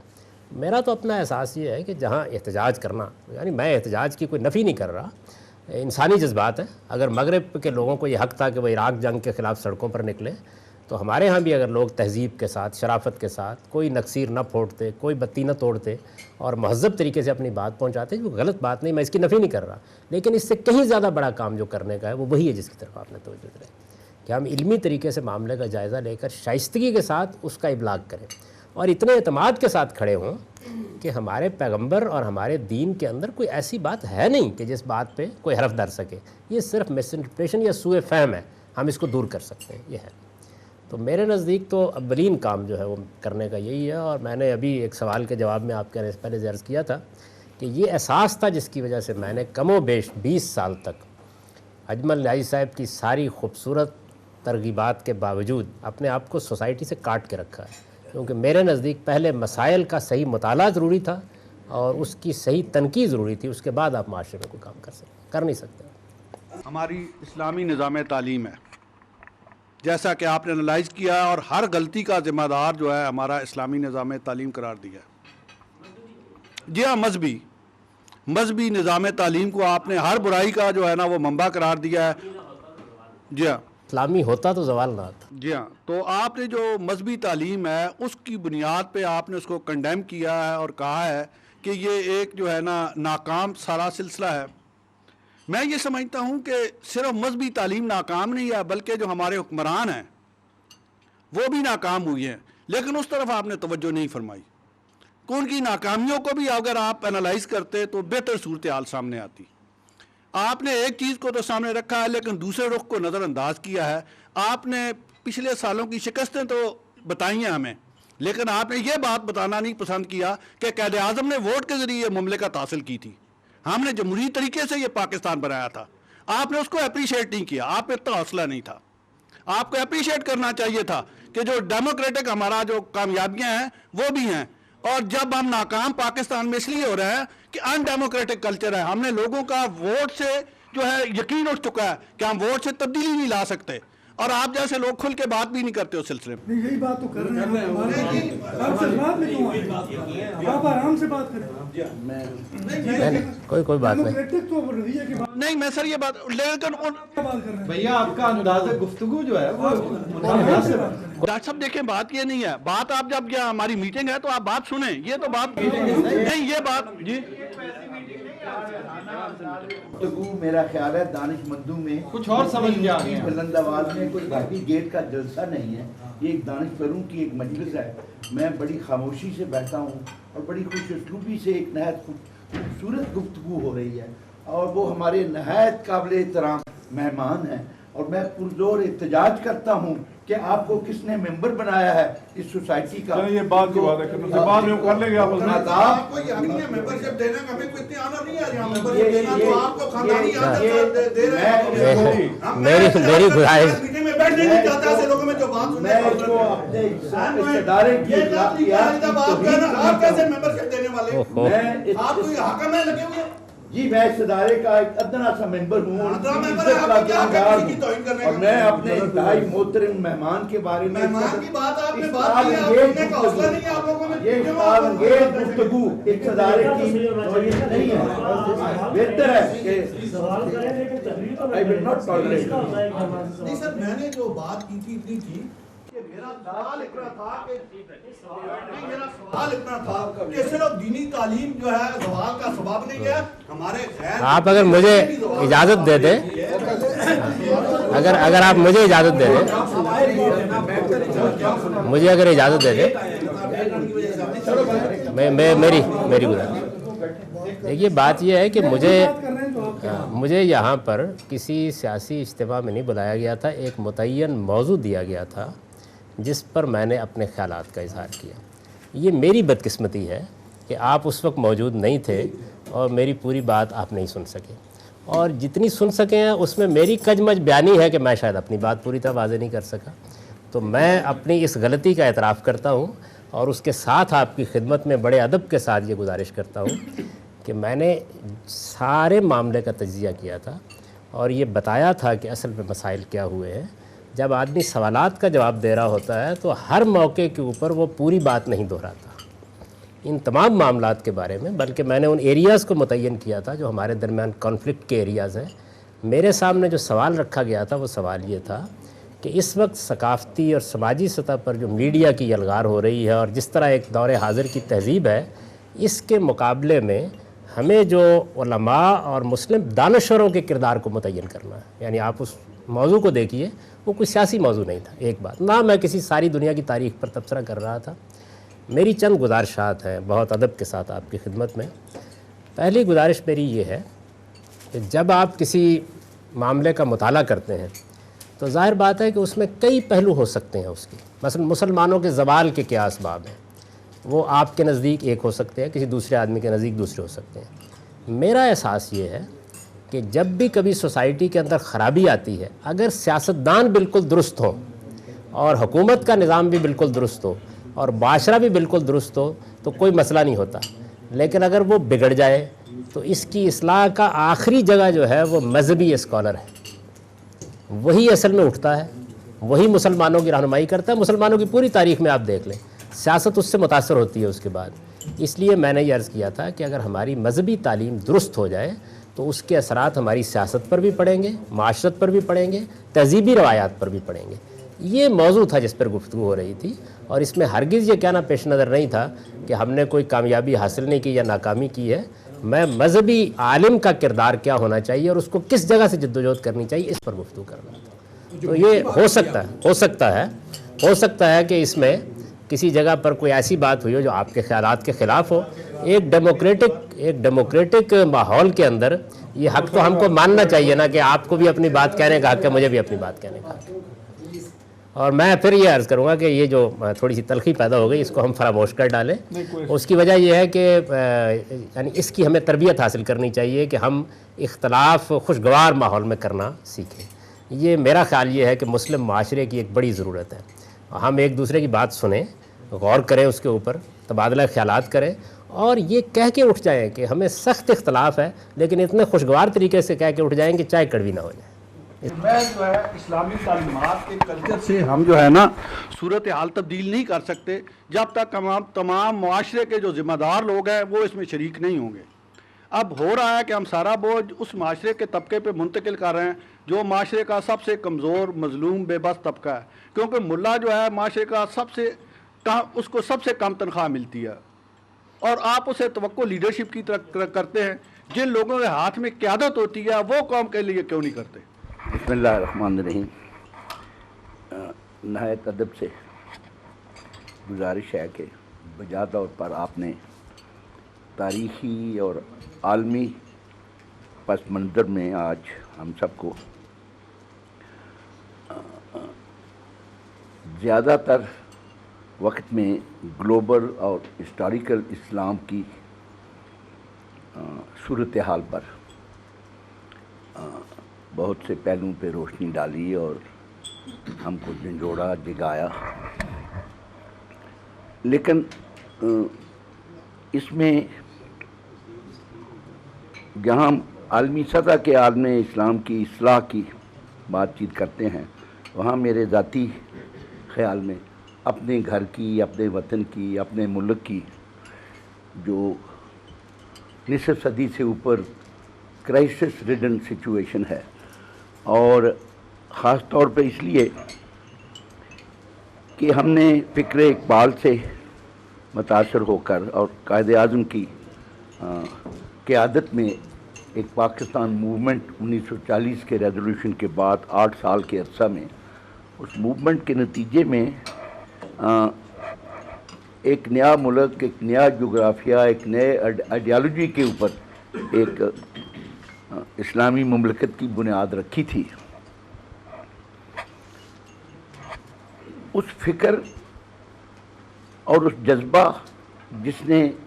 اس ملک کو جنم دیا تھا کہ یہ عالم اسلام کا ایک قلعہ بنے گا، وہ چند سالوں میں وہ خواب منتشر ہو گیا. سوال میرا یہ ہے بڑے ادب سے کہ اسلامیان ہند میں سے شمال مغربی اور شمال مشرقی حصوں میں جو پاکستان وجود میں آیا وہ ایک قوم نہیں بن سکا، اور اس کی اصلاح کے لیے کوئی فکری انقلاب پیدا کرنے کے لیے نہ ہی اس قوم نے جس نے جوش و خروش کے ساتھ پاکستان بنایا تھا اس جذبے کو کیوں جاری نہیں رکھا. اور اگر قوم نے نہیں جاری رکھا تو دانشوروں نے اس میں اپنا کردار ادا نہیں کیا، اور اگر دانشوروں سے کمی رہ گئی تو حکمرانوں نے بھی اس میں کوئی اصلاح کی صورت پیدا نہیں کی، جس سے میرے خیال میں سارے عالم اسلام کی اصلاح آپ کے خیالات کی روشنی میں اگرچہ ایک آئیڈیل صورتحال ہے، اور صبر کے ساتھ انشاءاللہ وہ وقت آئے گا کہ اگر سمجھ میں آ جائے مسئلہ تو پھر اصلاح ہوگی، لیکن میں صرف محدود طور پر اپنے ہی وطن کی، اپنے ہی ملک کی جس کا میں حصہ ہوں، اس کے حالات سے اس لیے پریشان ہوں کہ کیوں ہمارا سارا پہلے مشرقی اور مغربی پاکستان کی اجتماعی دانش اکٹھی نہیں رہ سکی، کیوں ہمارے اندر وہ فکری انقلاب نہیں پیدا ہو سکا جس کی آپ نے ابھی رہنمائی فرمائی ہے، اور کیا دیکھتے ہیں مستقبل آپ ایسا فکری انقلاب برپا ہونے کا جس سے وہ مقاصد حاصل ہوں گے جن کا آپ نے ذکر کیا ہے۔ انقلاب یا تو خونی انقلاب ہوتے ہیں اور یا فکری اور ایولیوشنری ارتقاء کے عمل سے گزر کے ہوتے ہیں، اور ارتقاء کا عمل بڑا لمبا ہوتا ہے۔ اس میں آپ کو وہ کیا امید کی جھلک نظر آتی ہے کہ اس معاشرہ میں، اس قوم میں جو ابھی تک کتنے حصوں میں بانٹے ہوئے ڈیپلی ڈیوائیڈڈ قوم ہے، مذہبی لحاظ سے، فرقہ پرستی کے لحاظ سے، مسجدوں اور امام باروں کے سے بڑھ کر بھی جس جگہ پر پہنچ چکی ہے، اس میں کتنی روشنی کی کرن آپ دیکھتے ہیں اس فکری انقلاب کی جو آپ کا بھی خواب ہے، جو میرا بھی خواب ہے؟ منفی لحاظ سے بہت روشنی دیکھ رہا ہوں میں نے لفظ استعمال کیا منفی لحاظ سے۔ اس کی وجہ یہ ہے کہ جو مسلمانوں کی قیادت اس دوران میں پیدا ہوئی ہے، میں اپنے علاقے کی بات کر رہا ہوں، اس کی ناکامی اب نظری بحث کی محتاج نہیں رہی، یعنی وہ اب ایک عملی حقیقت بن گئی ہے اور آئندہ چند سالوں تک بن جائے گی۔ اس سے راستہ ہموار ہوا ہے، یعنی اب گویا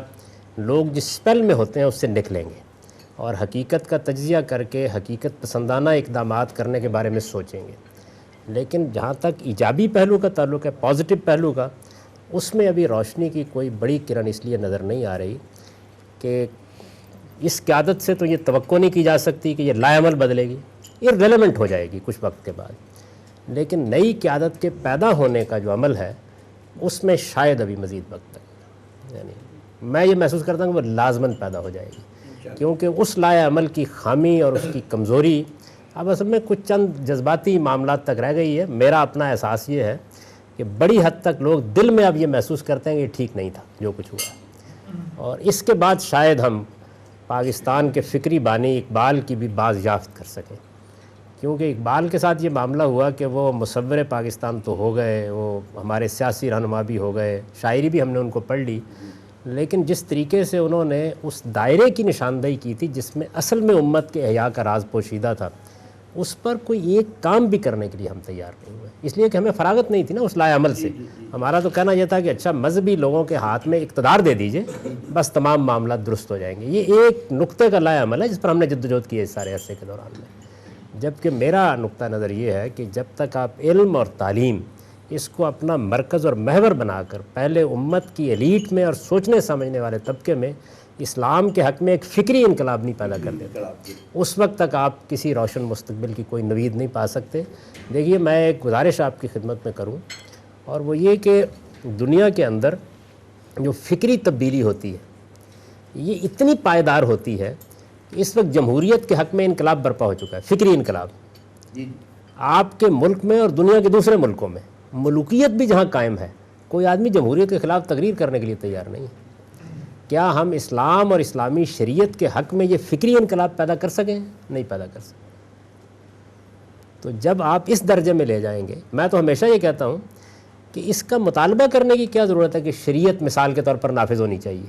اگر شریعت کی معقولیت، شریعت کا علم، شریعت کا فہم اس سوسائٹی کی ایلیٹ کے لیے ایسی ہی حقیقت بن جاتا ہے پسندیدگی کی جیسے ڈیموکریسی ہے، تو کہنے کی ضرورت نہیں ہوگی آپ سے آپ کو وجود میں آ جائے گی۔ اس جگہ تک ہم نہیں پہنچا سکے معاملات کو، تو یہ ہمیں کنسنٹریٹ کر کے پہنچانا ہے۔ یعنی پہلے دین کی صحیح تعبیر، اقبال نے اس کی بنیاد رکھی تھی، اس کے سوالات میں نے کئی مرتبہ توجہ دلائی، معلوم نہیں آپ نے وہ سنا ہے یا نہیں۔ اقبال میوزیم ہے نا، وہاں آپ جائیں، وہاں ایک پورا کا پورا صفحہ ہے خود اقبال نے ہاتھ کا لکھا ہوا،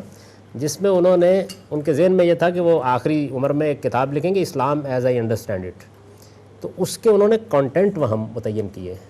اور اس میں ان تمام مسائل کی نشاندہی کی ہے جو اگر کبھی معاشرہ اسلام کے سانچے میں ڈھالنے کا آپ نے کام کیا تو پیش آ جائے گا. اور یہ جتنے 6 دائرے میں نے متعین کیے ہیں ان سب میں انہوں نے یہ بتایا ہے کہ کیا کیا مسئلے پیدا ہو سکتے ہیں. اس شعور کا آدمی یا تو زندہ رہتا اور یا پھر بعد میں آنے والے اسی شعور اور احساس کے ساتھ ان چیزوں پر کام کرتے. ہمارے ہاں ہوا یہ کہ جو مذہبیت موجود تھی ہم نے اس کو مطالبے کا نام دے دیا. آپ دیکھیے پاکستان بننے کے بعد مذہبی حلقوں نے اسلام کی گفتگو حاصل، اسلامی نظام کا مطالبہ. سوسائٹی میں کبھی مطالبے سے فکری حقیقتیں نہیں آتی، وہ سوسائٹی کے اندر سے نفوذ کرتی ہیں، اس کی روح میں اترتی ہیں، اس کا ذہن اور اس کا فکر بنتی ہیں، اور اس کے بعد پھر معاشرہ اصل میں اپنے وجود سے مطالبہ بن جاتا ہے اس چیز کا. تو جب تک آپ معاشرے کو اس کی تہذیب اور وجود سے اسلام کا مطالبہ نہ بنا دیں یہ خواب نہیں پورا ہو سکتا، شرمندہ تعبیر نہیں ہو سکتا. اس میں یوں نہیں ہے صورتحال کہ ہم نے بہت کچھ کیا کچھ نہیں نتیجہ نکلا، نہیں ہم نے کچھ بھی نہیں کیا اس لیے کوئی نتیجہ نہیں نکلا. جس دن ہم کریں گے پھر نتیجہ نہیں نکلے گا تو تب ہے نا کوئی سوال پیدا ہوتا ہے. تو بے کیے ہم کیسے توقع کر سکتے ہیں؟ نکل نہیں سکتے. اللہم ارنا الحق حقا وارزقنا اتباعہ وارنا الباطل باطلا وارزقنا اجتنابہ. صلی اللہ علیہ